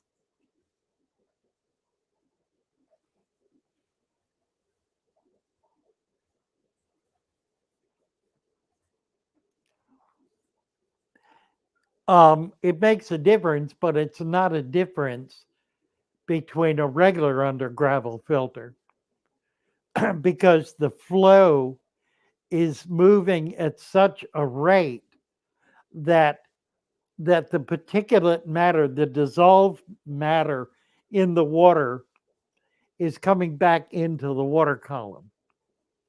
So it's the same result in reverse. You still have maximum nutrient in the water column, and the whole function of the sand is to keep precipitation, which includes microscopic precipitation, down in the substrate and not drive it out. Any flow that's going in either direction, if it's coming back into the water column, it's driving nutrients into the water column, which is precisely the reverse of what you want to do. You want the nutrients to come out of the water column and stay in the substrate. So even the reverse is not going to achieve that. It'll be marginally more effective for a limited period of time, but ultimately there will be no difference at all.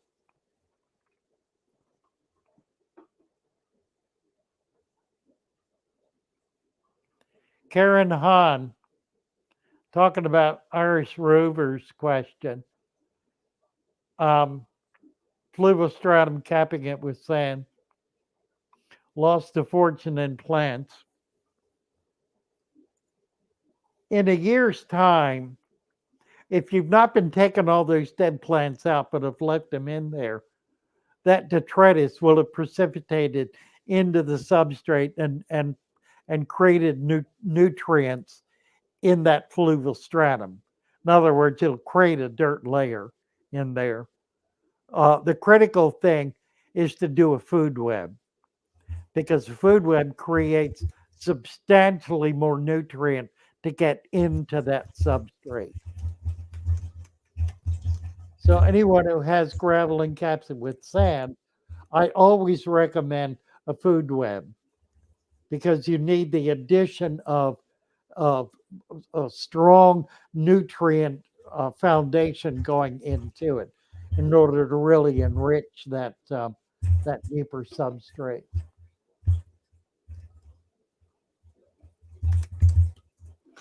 Oh, Father Fish, we missed a super chat from Flipman. He just tagged me and let me know. I caught two of them. I caught this one. All right, we'll go over here. We got this one, the speaking tour. And then there was an earlier one. What's this? Is this it, Flipman? Must be.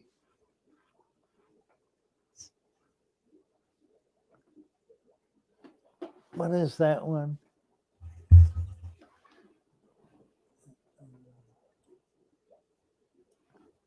It's not coming up for me. What's the timestamp on that? Let's see. I It's got not it. coming up for me I either. got it. Yeah, I got it. Thank you for your answering. After 1 year of over filtering and many mistakes, I was using 2 types of sponges and 2 mechanical filters for my 5 tanks. I agree with your father fish method. God bless you. Thank you, Flip Man. That's very kind of you. Thank you very much, and thank you for grabbing my attention back to that. Researching research. Irish Rover. Thank you very much. We're about out of time here, aren't we? Just about. It's a little after 8. We've been here for 2 hours. Doesn't seem like it. No, it Psychedelic doesn't. Hippocampus is here. Psychedelic Hippocampus. Goodness sakes. Nice to see you. The finer sand keeps detritus on top of the sand instead of letting it down to the soil. You probably need a deeper layer. Um, what keeps it from going down is the depth of the sand. The sand has to be deep enough to accommodate the occurrence of detritus so that it creates a natural flow. If it's shallow, it'll get hung up. It'll get full, in other words, and then build up on the surface. So you need that sand deep enough, even with the fine sand, so that as the detritus is going down, it's all going down. I have a tank, my 30-year-old tank. I can't get detritus off the surface because it creates too much. So I've gone through a change now where I've cleared it out, reduced the lighting. I think that's going to reduce the detritus.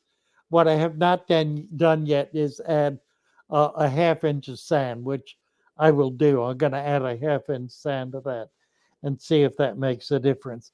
Well, this guy's been in my lap for nearly 2 hours and he hadn't moved an inch. Poor little guy. He's hopeless. Yeah, he is.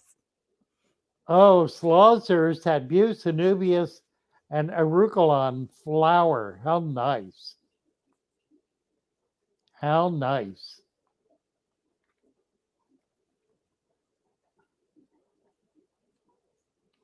With some sunlight, red roof floaters will bloom. Okay. Terry had a question at 8:03. It may have already been answered in the chat, but I was actually curious what your thoughts on this is, Father Fish. Lava rocks, are they good for the aquarium? Yeah, not a problem at all. It creates channels for microfauna, bacteria, and microfauna. So it's certainly beneficial. Um, there are certain plants that'll root in it once it's well established with a lot of nutrients in it. So, yeah, and it's a great filtering agent. Nothing wrong with lava rock.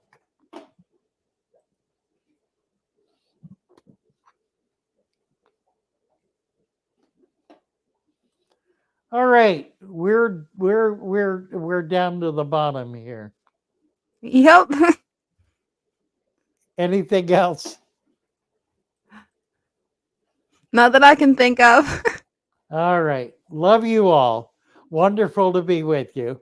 Got a video coming out, I think, in the next couple of days. There are some shorts coming out. We'll be back here Wednesday night for show and tell, an opportunity for you to share your tanks with the universe. So you're gonna please join in and be part of the fun. Great to be with you all. Thank you, Dina, so much for Thank you, being Father here. Fish. Love you all. Bye for now. Love you guys.